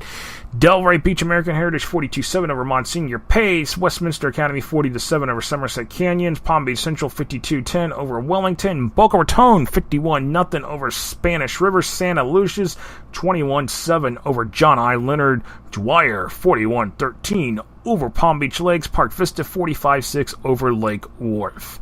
And those are scores coming out of Palm Beach County. And we'll do that. We'll give Will Turner a call, and we'll do that. We'll give Will Turner a call, and we'll do that when we do that. We're actually going to go ahead and take a break here in a moment here. So actually, let me dive into Southwest Florida real quick. Let's take a look at Southwest Florida scores, because some games are still going on. It looks like they had the weather delays again tonight, but they're playing football. That's good, and that's the good thing. East Lee County and Riverdale postponed until Monday at 6 o'clock. So that's right there. That game delayed by weather. Naples 51-0 over Gulf Coast. Community School in Naples 38-8 over Gateway Charter. St. John Newman 21-20 in overtime over Moorhaven. Palmetto Ridge 46-21 over Estero. Closton 14-9 over Lely. Barron Collier 31-14 over St. Petersburg Lakewood. Golden Gate 22-15 over Fort Meade in overtime. And how about this? Cape Coral 4-0. Oh my. 31-29 over Port Charlotte tonight. Cape Coral's for real under first-year head coach Dale Moore. You better believe it. Those Seahawks are real, especially beating Port Charlotte. At Port Charlotte, who has been a playoff team for the last few years under Jordan Ingman. And I tell you what, we definitely will be keeping an eye on Cape Coral.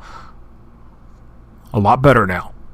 Charlotte 44-6 over Ida Baker. LaBelle 34-33 over Oasis. And Bishop Road a 59-14 runaway winner over Naples First Baptist.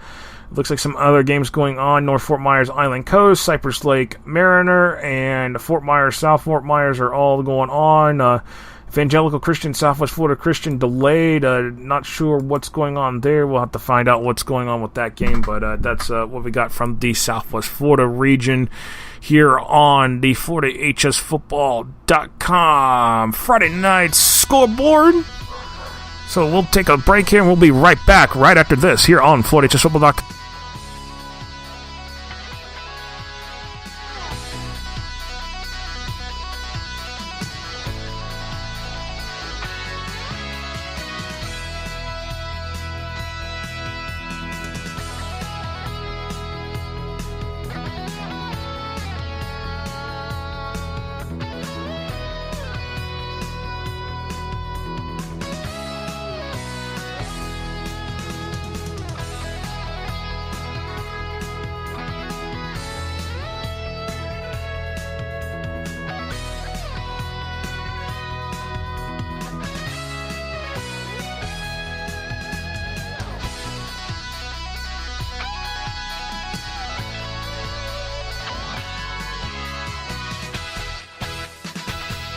High school sports fans, follow your team live with the free ScoreStream mobile app. Just download ScoreStream to get real-time scores, photos, and awesome video from your game and your rivals. Plus, follow your favorite teams and friends. Get real-time high school sports from ScoreStream. The Florida Athletic Coaches Association has been the state's premier coaches association for high school coaches since 1936.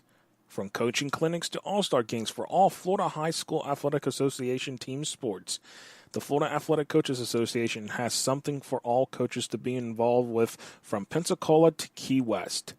To inquire about membership, visit the Florida Athletic Coaches Association online at floridacoaches.org. That is floridacoaches.org. Legacy Team Sales is the official clothing sponsor of FloridaHSFootball.com, serving the entire state of Florida with everything a team needs and beyond. From shirts to ball caps and from jerseys to promotional gear, Legacy Team Sales has it all, including embroidery and screen printing services. Visit them online at shoplts.com or visit their showroom and warehouse at 1417 Southwest 17th Street in Ocala between US 301 and State Road 200. FloridaHSFootball.com is a proud media partner of the Florida High School 7v7 Association. The goal of the Florida High School 7v7 Association is to provide high school football teams around the state an association that complies with Florida High School Athletic Association bylaws and policies while being able to provide off-season training for their skilled position athletes. For teams interested in membership starting in January 2018, visit the Florida High School 7v7 Association online at fh7v7a.com. High school sports fans, follow your team live with the free ScoreStream mobile app. Just download ScoreStream to get real-time scores, photos, and awesome video from your game and your rivals. Plus, follow your favorite teams and friends. Get real-time high school sports from ScoreStream. Legacy Team Sales is the official clothing sponsor of FloridaHSFootball.com, serving the entire state of Florida with everything a team needs and beyond. From shirts to ball caps and from jerseys to promotional gear, Legacy Team Sales has it all, including embroidery and screen printing services. Visit them online at shoplts.com or visit their showroom and warehouse at 1417 Southwest 17th Street in Ocala between US 301 and State Road 200. The Florida Athletic Coaches Association has been the state's premier coaches association for high school coaches since 1936. From coaching clinics to all-star games for all Florida High School Athletic Association team sports, the Florida Athletic Coaches Association has something for all coaches to be involved with from Pensacola to Key West. To inquire about membership, visit the Florida Athletic Coaches Association online at floridacoaches.org. That is floridacoaches.org. High school sports fans, follow your team live with the free ScoreStream mobile app. Just download ScoreStream to get real-time scores, photos, and awesome video from your game and your rivals. Plus, follow your favorite teams and friends. Get real-time high school sports from ScoreStream. FloridaHSFootball.com is a proud media partner of the Florida High School 7v7 Association. The goal of the Florida High School 7v7 Association is to provide high school football teams around the state an association that complies with Florida High School Athletic Association bylaws and policies while being able to provide off-season training for their skilled position athletes. For teams interested in membership starting in January 2018, visit the Florida High School 7v7 Association online at fh7v7a.com. High school sports fans, follow your team live with the free ScoreStream mobile app. Just download ScoreStream to get real-time scores, photos, and awesome video from your game and your rivals. Plus, follow your favorite teams and friends. Get real-time high school sports from ScoreStream. All right, welcome back here to the FloridaHSFootball.com Friday Night Scoreboard. Week 4 pretty much in the books. Again, like I said before we went on break, a few games in Southwest Florida still in play right now because Mother Nature decided she was going to have fun with that part of the state again.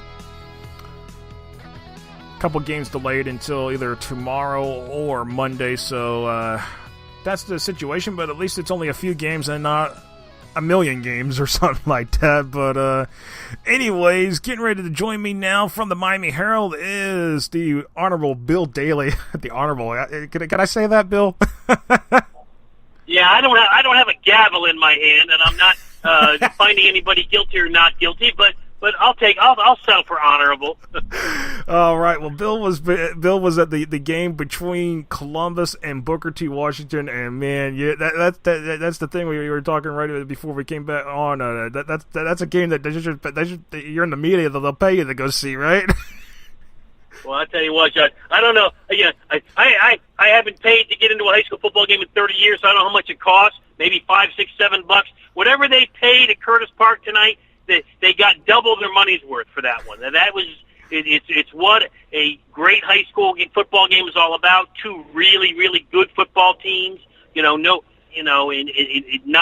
sloppy play, just sharp play. The penalties were basically at a minimum, not too many. I think about 7 or 8 on each side, and and it was just great stuff. I mean, just back and forth.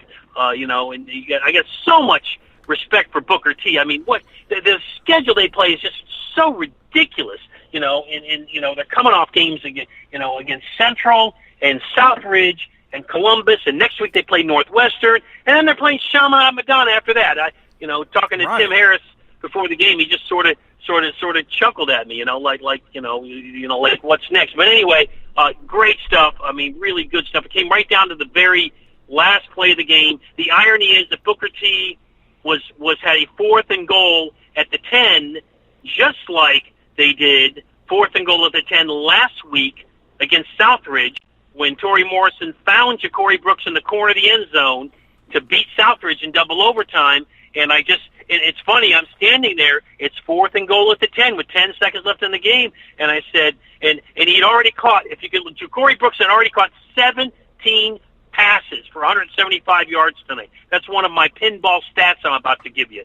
And so, needless to say, I was stunned when Morrison did drop back and throw a fade to the corner of the end zone. The same exact play as last week, but it was Kevin Butler and not Ja'Cory Brooks that he was throwing to. And a young man by the name of Brandon Coleman for Columbus went up. It was a jump ball, made a great play, got a hand on it, knocked the ball away.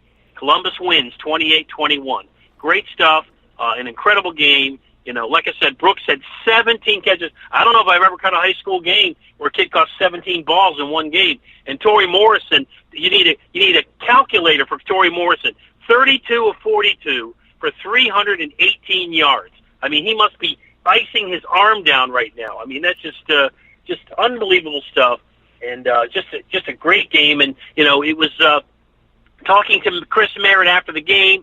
It was important for Columbus tonight because, as we know, Columbus, you know, pulled off a big, they had a big win over Northwestern, their longtime nemesis 2 weeks ago. And then last Friday night when we talked on the show, they had gotten spanked by Carroll City 35-0. Now, having said that, there's no shame for anybody getting spanked by Carroll City because Carroll City spanks everybody, and they beat everybody by a lot of points, and I'm sure they put one on Norland tonight as well. Yes, but anyway, yes, they did. Merritt did say that they, you know, that it was like, you know, they heard on social media, oh, same old Columbus, you know, a fluke win over Northwestern, you know, and he said, you know, now we know it was no fluke tonight. Now we beat Northwestern and Booker T twice in 3 weeks, so now everybody knows it's no fluke. Columbus is a player. If you talked to me a week ago tonight, I would have told you, you know, 8A getting to Orlando is going to come down to Southridge or Deerfield Beach. I'm going to throw Columbus in there too. Columbus is a very good football team, so now it's a 3-horse race. Without a doubt, 3 horses for one spot in Orlando. Southridge,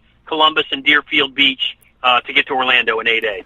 And I've told some people today, I said, hey, 8A is a fluid classification. It's one where you could probably throw 10 darts and you might throw 10 darts at 10 teams and you might be right on one of those 10 somewhere along the line. That's just the way it is.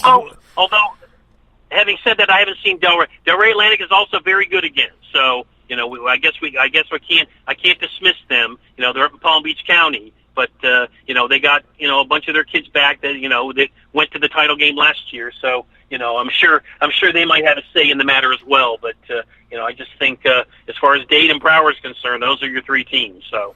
I mean, at least if you're looking at 8A, you know, we know it is that Miami-Dade will at least get one team to the state semifinals at least, and then we'll see from there if they can punch it into to Orlando and the state semifinals. That's the beauty of it all, and with way South Florida football is, and you know, that's the one thing right there. And I was just looking at, you know, because Miami Carroll City, they did put it on Norland tonight. I mean, this is one thing. I mean, I'm going to throw this out there. I'm going to throw this as a pinball. District 16 and 6A is only going to take 3 teams in the playoffs this year. I think that's the way it's looking right now because it just does not look like Norland is just there's something. No, they're 0-4. Yeah, they're 0-4. They're 0-4. They're not only they 0-4. They still got Central and Northwestern to go. So no, New Orleans. You know, I don't see Norland. You know, the best case scenario maybe 4 and 6. That's not going to get them in. So, no. So yeah, you're right. It'll just be Central, Northwestern, and Carroll City, and it'll be the 3-way scrum to see who comes out of Region 4.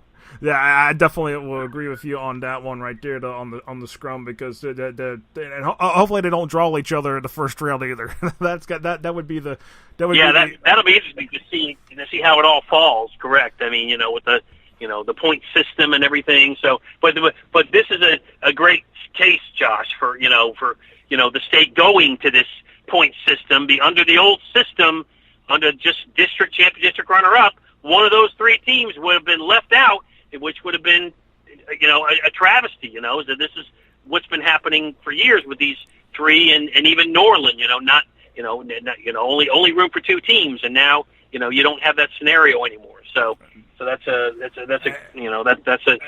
good thing. And you can put that same situation in District 16 and 8A with Southridge, with Palmetto, and then South Dade. Those 3 right there. You can definitely put them in that as well. Yeah, absolutely. Get 3 very good teams down in Palmetto's very good, and South Dade proved their mettle last week, beating Northwestern, and Southridge will. For sure, they're gonna be right there. They had that stinging loss last week at Booker T, but a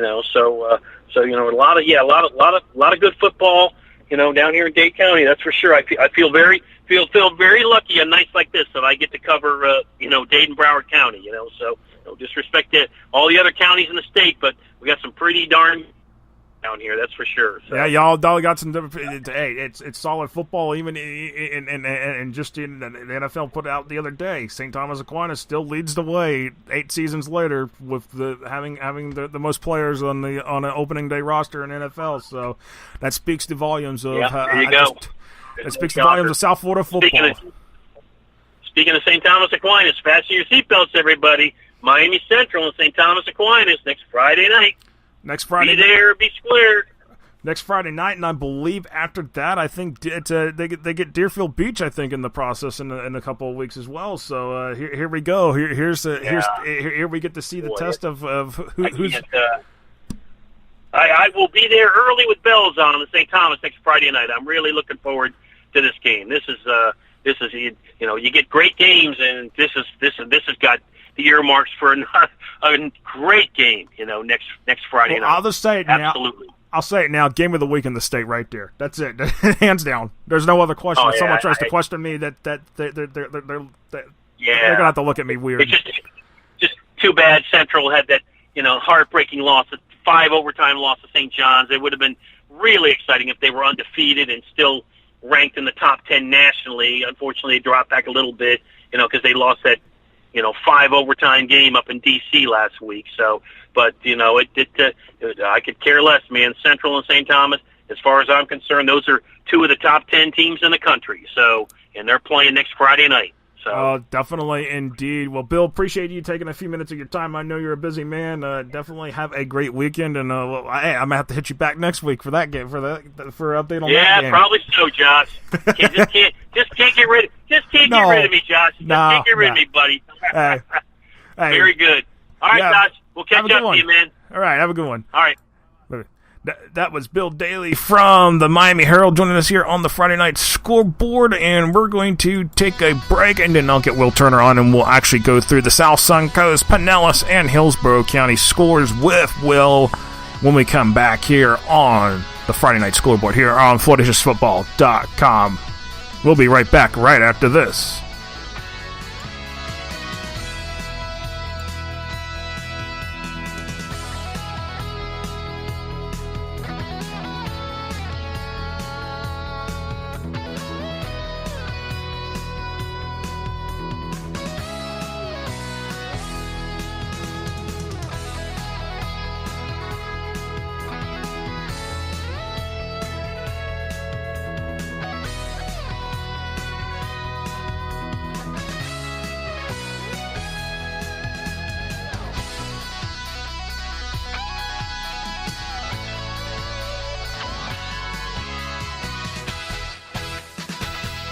High school sports fans, follow your team live with the free ScoreStream mobile app. Just download ScoreStream to get real-time scores, photos, and awesome video from your game and your rivals. Plus, follow your favorite teams and friends. Get real-time high school sports from ScoreStream. The Florida Athletic Coaches Association has been the state's premier coaches association for high school coaches since 1936. From coaching clinics to all-star games for all Florida High School Athletic Association team sports, the Florida Athletic Coaches Association has something for all coaches to be involved with from Pensacola to Key West. To inquire about membership, visit the Florida Athletic Coaches Association online at floridacoaches.org. That is floridacoaches.org. Legacy Team Sales is the official clothing sponsor of FloridaHSFootball.com, serving the entire state of Florida with everything a team needs and beyond. From shirts to ball caps and from jerseys to promotional gear, Legacy Team Sales has it all, including embroidery and screen printing services. Visit them online at shoplts.com or visit their showroom and warehouse at 1417 Southwest 17th Street in Ocala between US 301 and State Road 200. FloridaHSFootball.com is a proud media partner of the Florida High School 7v7 Association. The goal of the Florida High School 7v7 Association is to provide high school football teams around the state an association that complies with Florida High School Athletic Association bylaws and policies while being able to provide off-season training for their skilled position athletes. For teams interested in membership starting in January 2018, visit the Florida High School 7v7 Association online at fh7v7a.com. High school sports fans, follow your team live with the free ScoreStream mobile app. Just download ScoreStream to get real-time scores, photos, and awesome video from your game and your rivals. Plus, follow your favorite teams and friends. Get real-time high school sports from ScoreStream. Legacy Team Sales is the official clothing sponsor of FloridaHSFootball.com, serving the entire state of Florida with everything a team needs and beyond. From shirts to ball caps and from jerseys to promotional gear, Legacy Team Sales has it all, including embroidery and screen printing services. Visit them online at shoplts.com or visit their showroom and warehouse at 1417 Southwest 17th Street in Ocala between US 301 and State Road 200. The Florida Athletic Coaches Association has been the state's premier coaches association for high school coaches since 1936. From coaching clinics to all-star games for all Florida High School Athletic Association team sports, the Florida Athletic Coaches Association has something for all coaches to be involved with from Pensacola to Key West. To inquire about membership, visit the Florida Athletic Coaches Association online at floridacoaches.org. That is floridacoaches.org. High school sports fans, follow your team live with the free ScoreStream mobile app. Just download ScoreStream to get real-time scores, photos, and awesome video from your game and your rivals. Plus, follow your favorite teams and friends. Get real-time high school sports from ScoreStream. FloridaHSFootball.com is a proud media partner of the Florida High School 7v7 Association. The goal of the Florida High School 7v7 Association is to provide high school football teams around the state an association that complies with Florida High School Athletic Association bylaws and policies while being able to provide off-season training for their skilled position athletes. For teams interested in membership starting in January 2018, visit the Florida High School 7v7 Association online at fh7v7a.com. High school sports fans, follow your team live with the free ScoreStream mobile app. Just download ScoreStream to get real-time scores, photos, and awesome video from your game and your rivals. Plus, follow your favorite teams and friends. Get real-time high school sports from ScoreStream.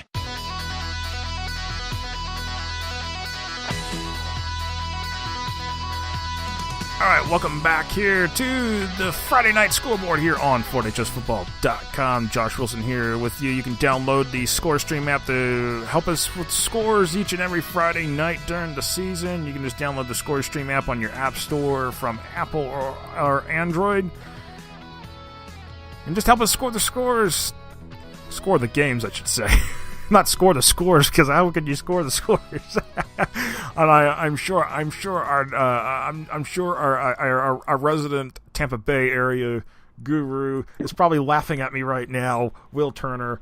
And you can follow him on Twitter at TBT. Hold on, I'm gonna butcher this up in a moment without looking at it. TB Turner 813 and the WT Pro Tampa. That's just handle for the business side of W. Turner Productions. Did I get it right? Yeah, and you ask me this every week. I'm just making sure. Anyways, man, you were at Pinellas Park in Eastlake tonight, so that seems like, you know, and I know that's usually a lot of times for the district title, and Pinellas Park gave Eastlake some business tonight.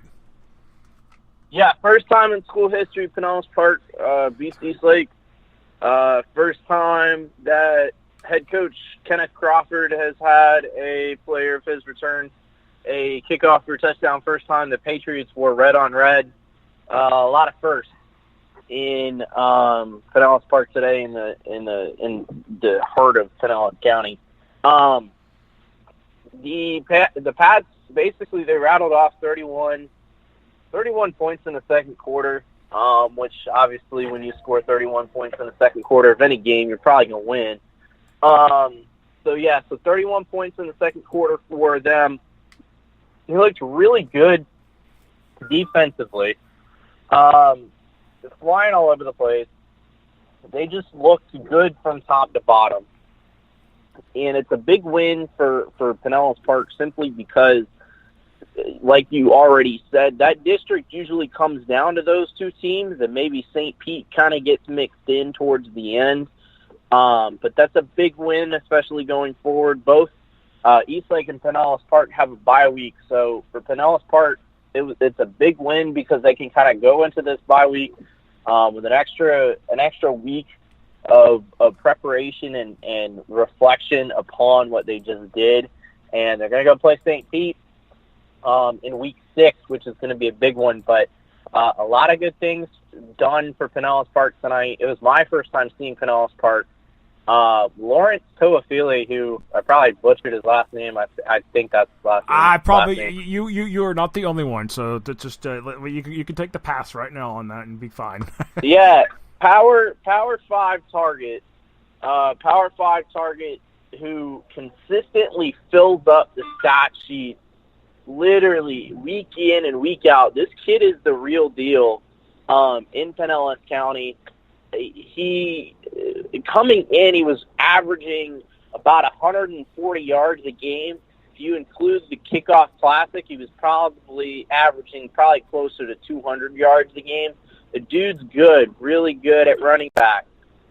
He has really good vision, and he's powerful. I mean, and don't discount his offensive line; they're able to do a lot of good things as well. But he is one of the premier backs in Tampa Bay.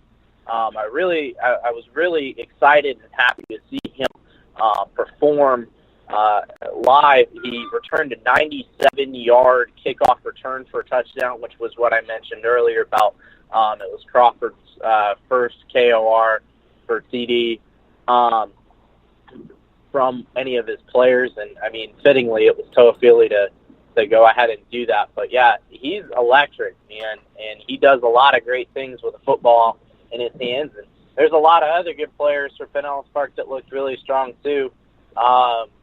Derek Bryant had a receiving touchdown from Brandon Capola. And Bryant was he's undersized. I think he was probably listed at maybe 5'8", 5'9". He's about my height, and I'm 5'6". So maybe that's a little generous, but he was really, really electric on that side of the ball. And then on the defensive front, number 99, I don't know his name off the top of my head, but the kid was just Warren Sapp-esque almost along the defensive front, just eating up pretty much anything that came his way defensively, giving a lot of havoc on that side of the ball. So a lot of great things done from Pinellas Park tonight. It's a statement win.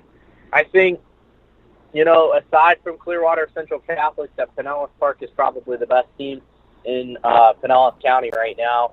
And, you know, I think this win is going to be very important, especially going down the road into October and November, since they do play in that ridiculously tough Class 7A Region 3 with Bloomingdale, Tampa Bay Tech, Venice, Palmetto, Braden River, all those powerhouses. So that's a big win, and I think it really catapults them to be able to do some great things for the rest of the season.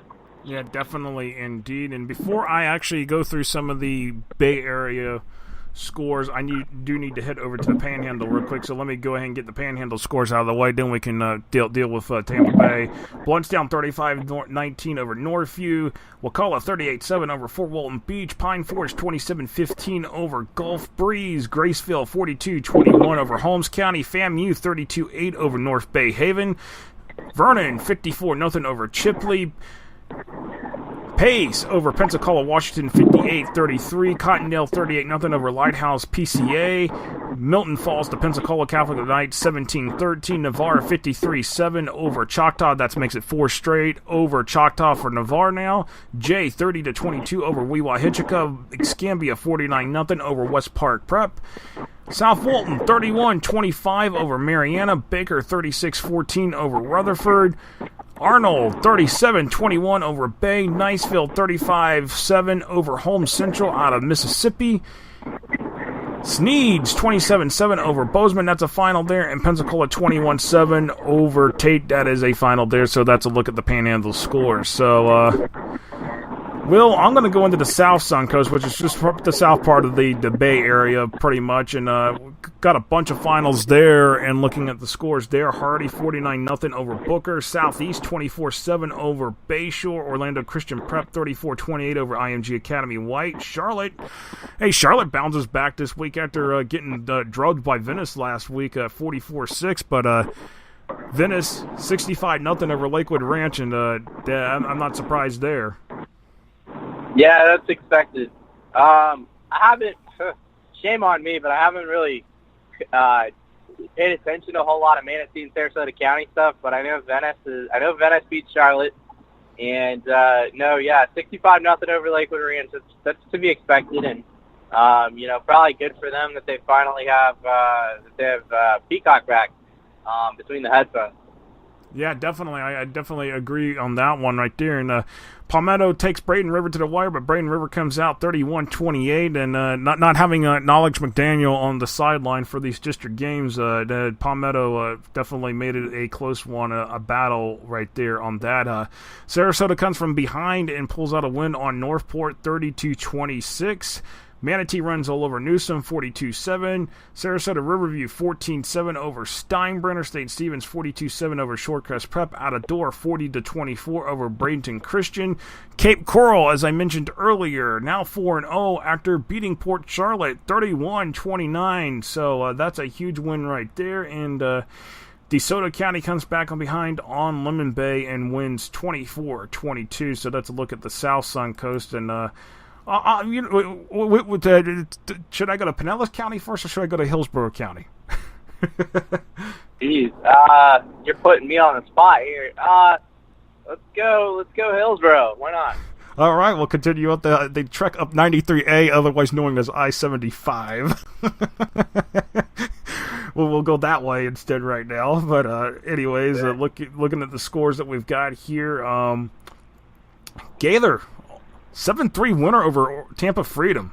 That's usually most years Gaither would probably be 2 touchdowns or more on that game, and that was a close one. So you definitely tell that Gaither's kind of lost some steam there and all that. Yeah, they're not the playoff. They're not the playoff team that they were last year. They lost a lot of seniors from last year's team. Matthew Wood was a big one along the defensive side. He was so much of a catalyst. Just around in the locker room, he was a great defensive player, great linebacker, but probably even better as a captain, vocal leader. But they've got a lot of stuff to figure out. The quarterback play isn't that consistent. I mean, we saw Shea Scott and Tony. I don't remember the kid's name, DeBartolo or Tony Bartolo or something of that nature. I can't remember off the top of my head. But yeah, they were alternating snaps week 1 against Chamberlain.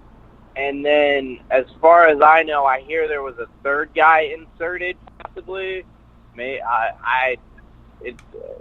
But Gaither, bottom line is Gaither has some stuff to figure out. Their offensive line was not that great when I saw them in week 1.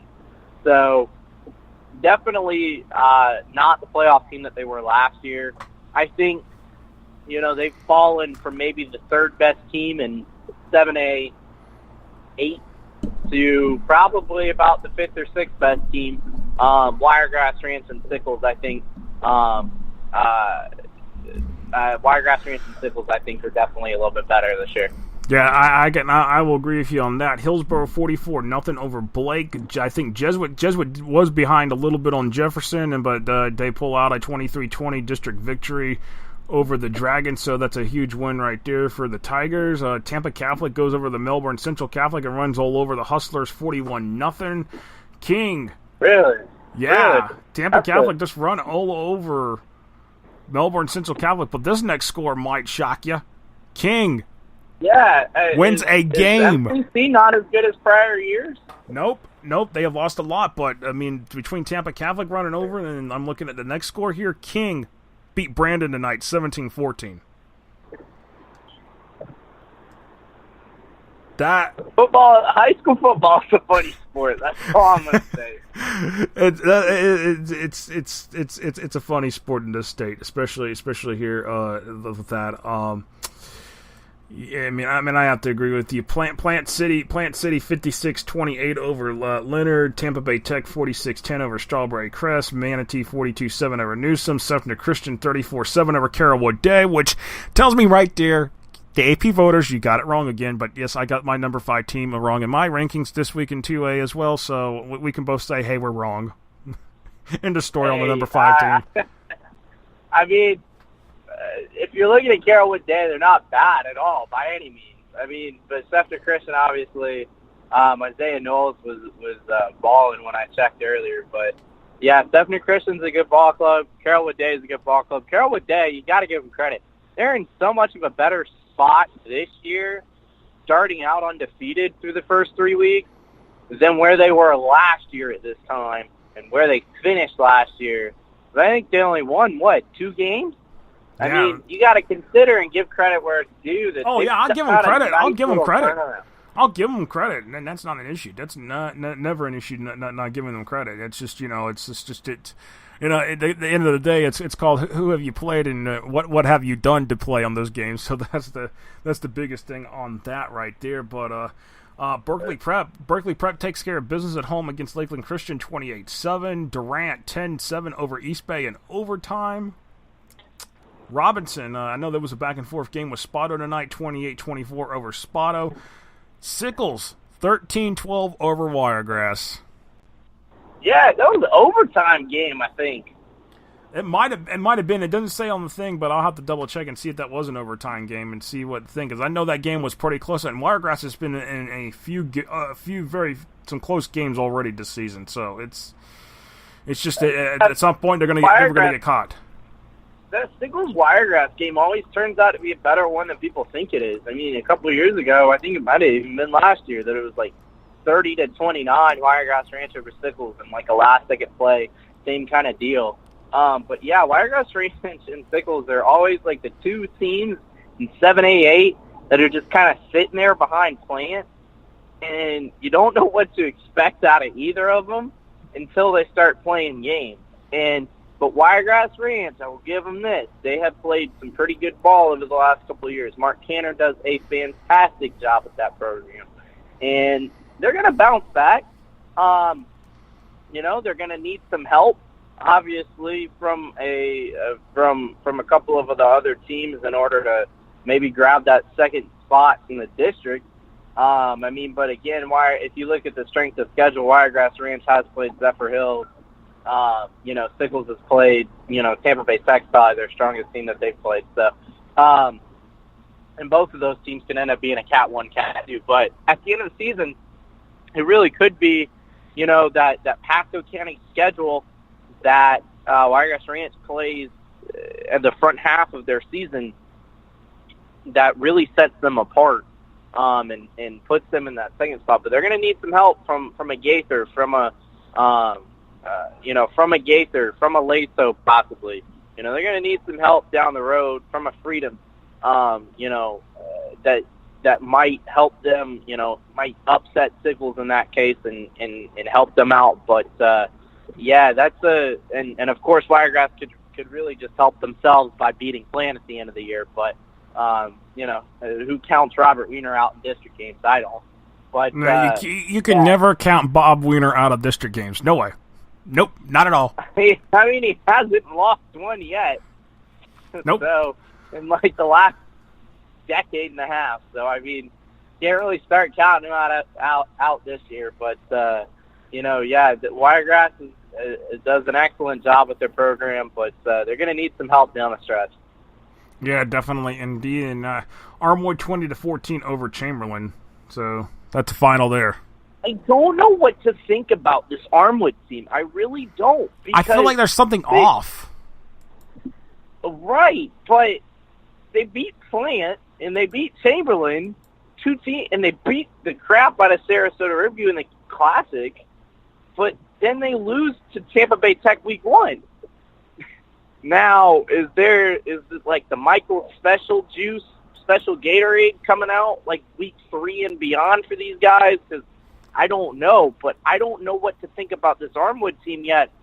Although I do know that they're going to be good, at least in district play, because they handed it to Chamberlain. I mean, Chamberlain, I don't want to say handed it to him. 2014 is closer than I'm giving credit, but I don't know. I don't know what to think about them yet. And I think, obviously, we'll figure that out as we get down the road. But that's a big win for them because that's something that they needed. They needed to be able to they needed consistency, because, like I said, they went out in the Classic and hung 44 on Sarasota Riverview and beat them by 30, and then they lose against Tampa Bay Tech week 1. So they needed some consistency. They got it tonight against Chamberlain in back-to-back wins, and maybe this will spark something and put something together down the road for them. Definitely, indeed. Hopping over into Pinellas County, Indian Rocks Christian 48-6 over Keswick Christian. Barron Collier 31-14 over Lakewood. St. Stephen's 42-7 over Shortcrest Prep. Foundation Academy 48-0 over Northside Christian. And your game, Pinellas Park, 45-24 over Eastlake. Lakeland Drubs Gibbs 58-0. Clearwater Cavalry 14-7 over Zephyr Hills Christian. St. Petersburg 45-0 over the Seminole out of Pinellas County. Clearwater 58-40 over St. Pete Northeast. Getting the two Northeasts already mixed up. Great. Here I go again. Clearwater Central Catholic, no surprise there, 47-6 over Terrapin Springs. Boca Ciega 66-7 over Seminole Osceola, and that's pretty much what we got right there on those games out of Pinellas County. You're missing one important Pinellas County score. Pinellas Polk. You're missing one. Pinellas, which one am I missing? You're missing Victory Christian 10, Admiral Farragut. That was last Thursday night. Yeah, Thursday. Thursday. On Thursday night. Yeah. I was there for that one. Farragut's got a good little ball club over there. They held Victory Christian for 3.5 quarters, pretty much. But Victory Christian, and I know I think they should be the number 1 team in 2A. But, of course, I'm going to fight for my area teams rather than University Christian. But, no, I think that Victory Christian should be the number 1 team in Class 2A. And on the flip, let me add this. I think Admiral Farragut is better than they're given credit for. Well, I had them ranked. Because I have them ranked number 1 in their region, which is Region 3 and 2A. I mean, I have Admiral Farragut sitting there for a reason because I felt like they were the better team when I look at the teams like between Carrollwood, Day, Sefner Christian, and them, and I'm like, okay, I feel like, hey, Admiral Farragut is the thing, and then you're sitting there saying it, and it proves my point right there with that game. Exactly proves my point. Sure, yeah, absolutely. You're holding, obviously the AP voters thought that Victory Christian was the number 1 team, and personally I agree with them. Now, maybe number 1 team after this week, I think, yeah, sure. They played a pretty darn good ball club, and Kendrick Stewart, when I interviewed him post-game, said the exact same thing, like 7 or 8 times, going, yeah, they're a pretty darn good ball club. I mean, they are... defensively, they really impressed me, considering the fact that they stopped the run and stopped Cornelius Shaw, the Victory Christian running back that had, when I saw him against Berkeley Prep in the Classic, had that game not been postponed due to lightning, I think that Shaw would have run over Berkeley Prep at that point.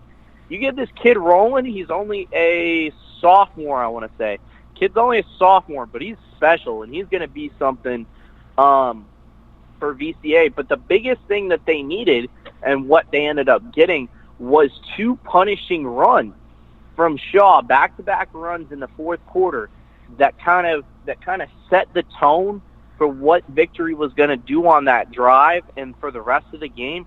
Admiral Farragut, who had a number of their guys go down with cramps, they didn't know what to do. They they bottled up this kid for half the game, and then this guy goes on two straight bruising runs, and they're like, oh, well, what do we do now?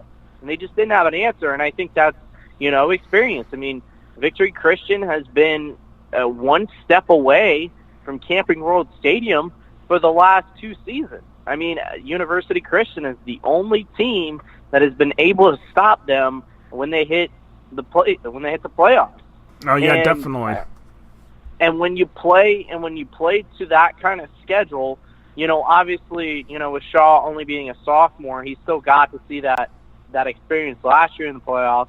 But I think a lot of this Victory Christian team kind of knows what it takes to win because they've been there in the past, and they're putting it to fruition. And I think that was just the one major difference between Admiral Farragut and Victory Christian was just that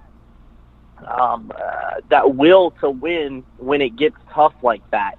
Admiral Farragut wasn't as conditioned as Victory. I mean, the cramps showed that down the stretch. But I think if Admiral Farragut, doesn't take necessarily fundamentally what they did into consideration and kind of assess that loss more from a mental standpoint rather than a physical, we stopped the run but we couldn't stop it late kind of thing. I think if they focus on it more of a mental perspective, they're going to fare a lot better because they can look at it and go, okay, what did Victory do down the stretch mentally and conditionally that we didn't get a chance to do and that we can learn from? I think if they do that, they'll be in great shape down the stretch and into the playoffs. Yeah, definitely, indeed. And Admiral Farragut, no slouch overs, indeed. And Rick Kravitz has been building that program up and trying to put it back on the face of the map. If everybody remembers, 2011 when Admiral Farragut did get to the state championship game, and unfortunately, let's not even talk about that one. That was what, a 70-point game. It was or a 69. Like that? It was 69-0 with North Florida Christian. I remember sitting there in the press box there in what I call the old Citrus Bowl now, the old press box. We were all like twiddling thumbs, and we were like, "Okay, can we just end this game now?" Because it just was. Yeah, that was a little bit before my time, but yeah, Admiral Farragut's always been a decent program. They've got a couple guys doing some good things at the collegiate, and I think even the pro level. In all honesty, but yeah, they put together a nice little ball club, and I think defensively they'll be all right once they. Once they figure things out conditionally and get mentally tough. But a game like that against a good team, good Victory team will do that for you. Yeah, definitely, indeed. And let me see something here real quick. I think I've got one more area to go through here real quick. Hopefully this thing is not starting to act up on me again. There we go. Maybe. The Skype line has been kind of going crazy tonight for some reason with the new software. Actually, the North Suncoast is where I got to hit real quick here before we kind of call it a night here. Mitchell 28-7 over Springstead. Lando Lakes wins the Butterball over Sun Lake 35-24. Wesley Chapel 14-13 over 5A. North Marion 44-0 over South Sumter. Nature Coast 55-0 over Brooksville Central. Hernando thrashes Lecanto 67-7. Hernando 4-0 on the season under Rob Casimir as in his first year as head coach. River Ridge 35-0. They'll be all right. They'll be all right. And I thought that at the beginning of the year that they'd be fine, but you got to get past Nature Coast Tech at the end of the year. Yeah, definitely. That's your district title. That's your district title waiting for you. That's the district title. That's your claim on Hernando County. Yep. You don't win that game, you don't have bragging rights. And, you could say all you want, oh, yeah, we went 8-1, and we may have had a better record than Nature Coast Tech because Nature Coast Tech might have gone 8-2 or something in that year. But if you lose to Nature Coast Tech, that's it, man. You don't have your bragging rights. Absolutely not. You can tout your record all you want. You're not the king of Hernando County. Nope. Nope, not at all. Riverbridge 35-0 over Anclote. Hudson gets their first win of the season, 35-12 over Gulf. Wesley Chapel Cypress Creek now has 2 wins on the season to do a 14-8 upset over Pasco. So yeah, I hear they've done some good things. Pasco's better than they have been the last couple of years, but yeah, Cypress Creek. I need to start doing some research into these guys because it's 2-2 through 4 weeks of the season. So they should. I mean, heck, if they're able to compete like they are, with 6 teams in that region, they could be if they win a few more games, they get to 5 wins, I think, and they could be in the mix for at least a 5 or 6 seed in the playoffs. So in their region, that would be awesome for them. Yeah, that would be awesome for them. Crystal River 20-7 over Citrus. Remember last year came down to a 3-way tie in that district with Hernando, Citrus, and Nature Coast, with Hernando winning the tiebreaker on points for the district title. Which is I don't think this year. right, This year's not going. Citrus will not be a factor here. Yeah, and I think I read something that indicated that. But yeah, it's gonna be. I think it's going to be Hernando, Nature Coast down the stretch, and it usually turns out to be that. Citrus is kind of that wild card, but yeah, I think at the end of the year it's Hernando and Nature Coast Tech. Hernando, Nature Coast Tech, and you may have to throw Crystal River into the mix because Crystal River is undefeated still. Really? Okay. Yeah. You're gonna have to throw Crystal River in with that win tonight, 20-7 over Citrus. So yeah, that's it's gonna. I think you deduct Citrus out of the race and you put Crystal River into it now. Yeah, well, those 5A7, 5A8 districts, both of them are just so.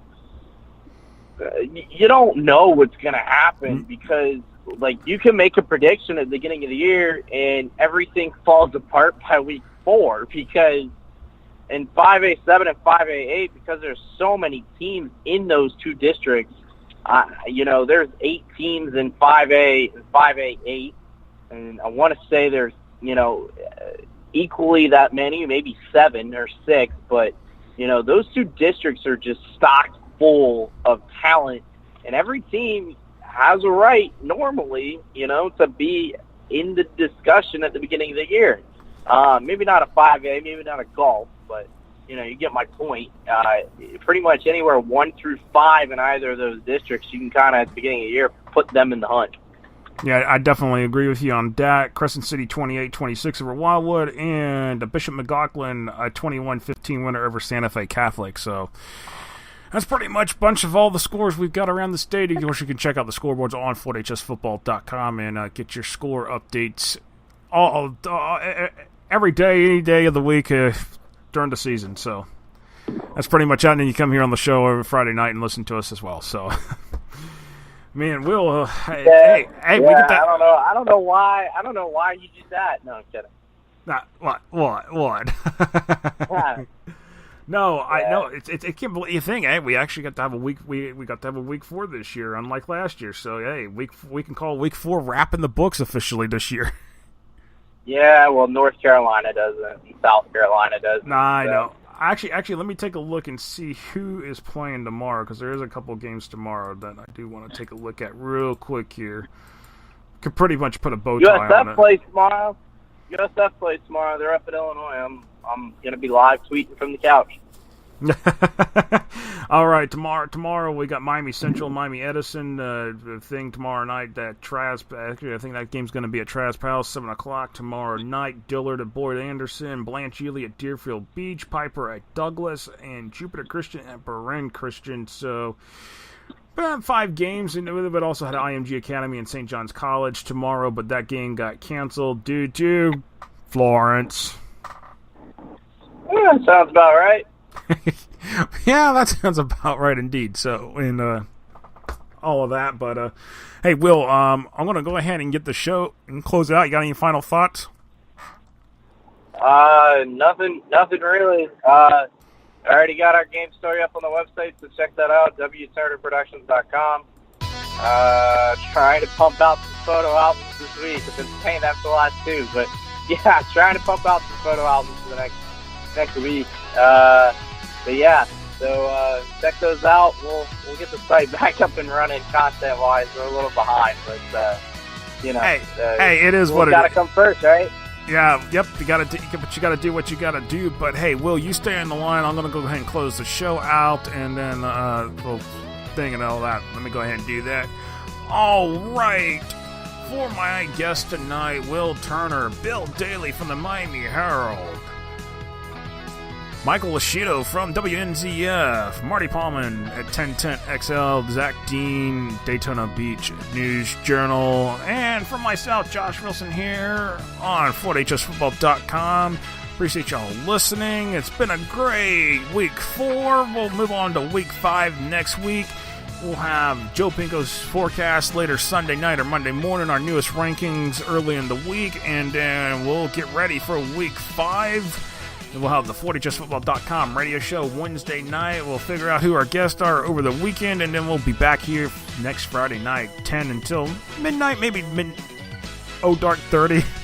That's how it's going to go. But anyways, guys, y'all have a great weekend. Enjoy college football in week 2 of the NFL this weekend. We'll see you back next week here on the 40justfootball.com Friday Night Scoreboard.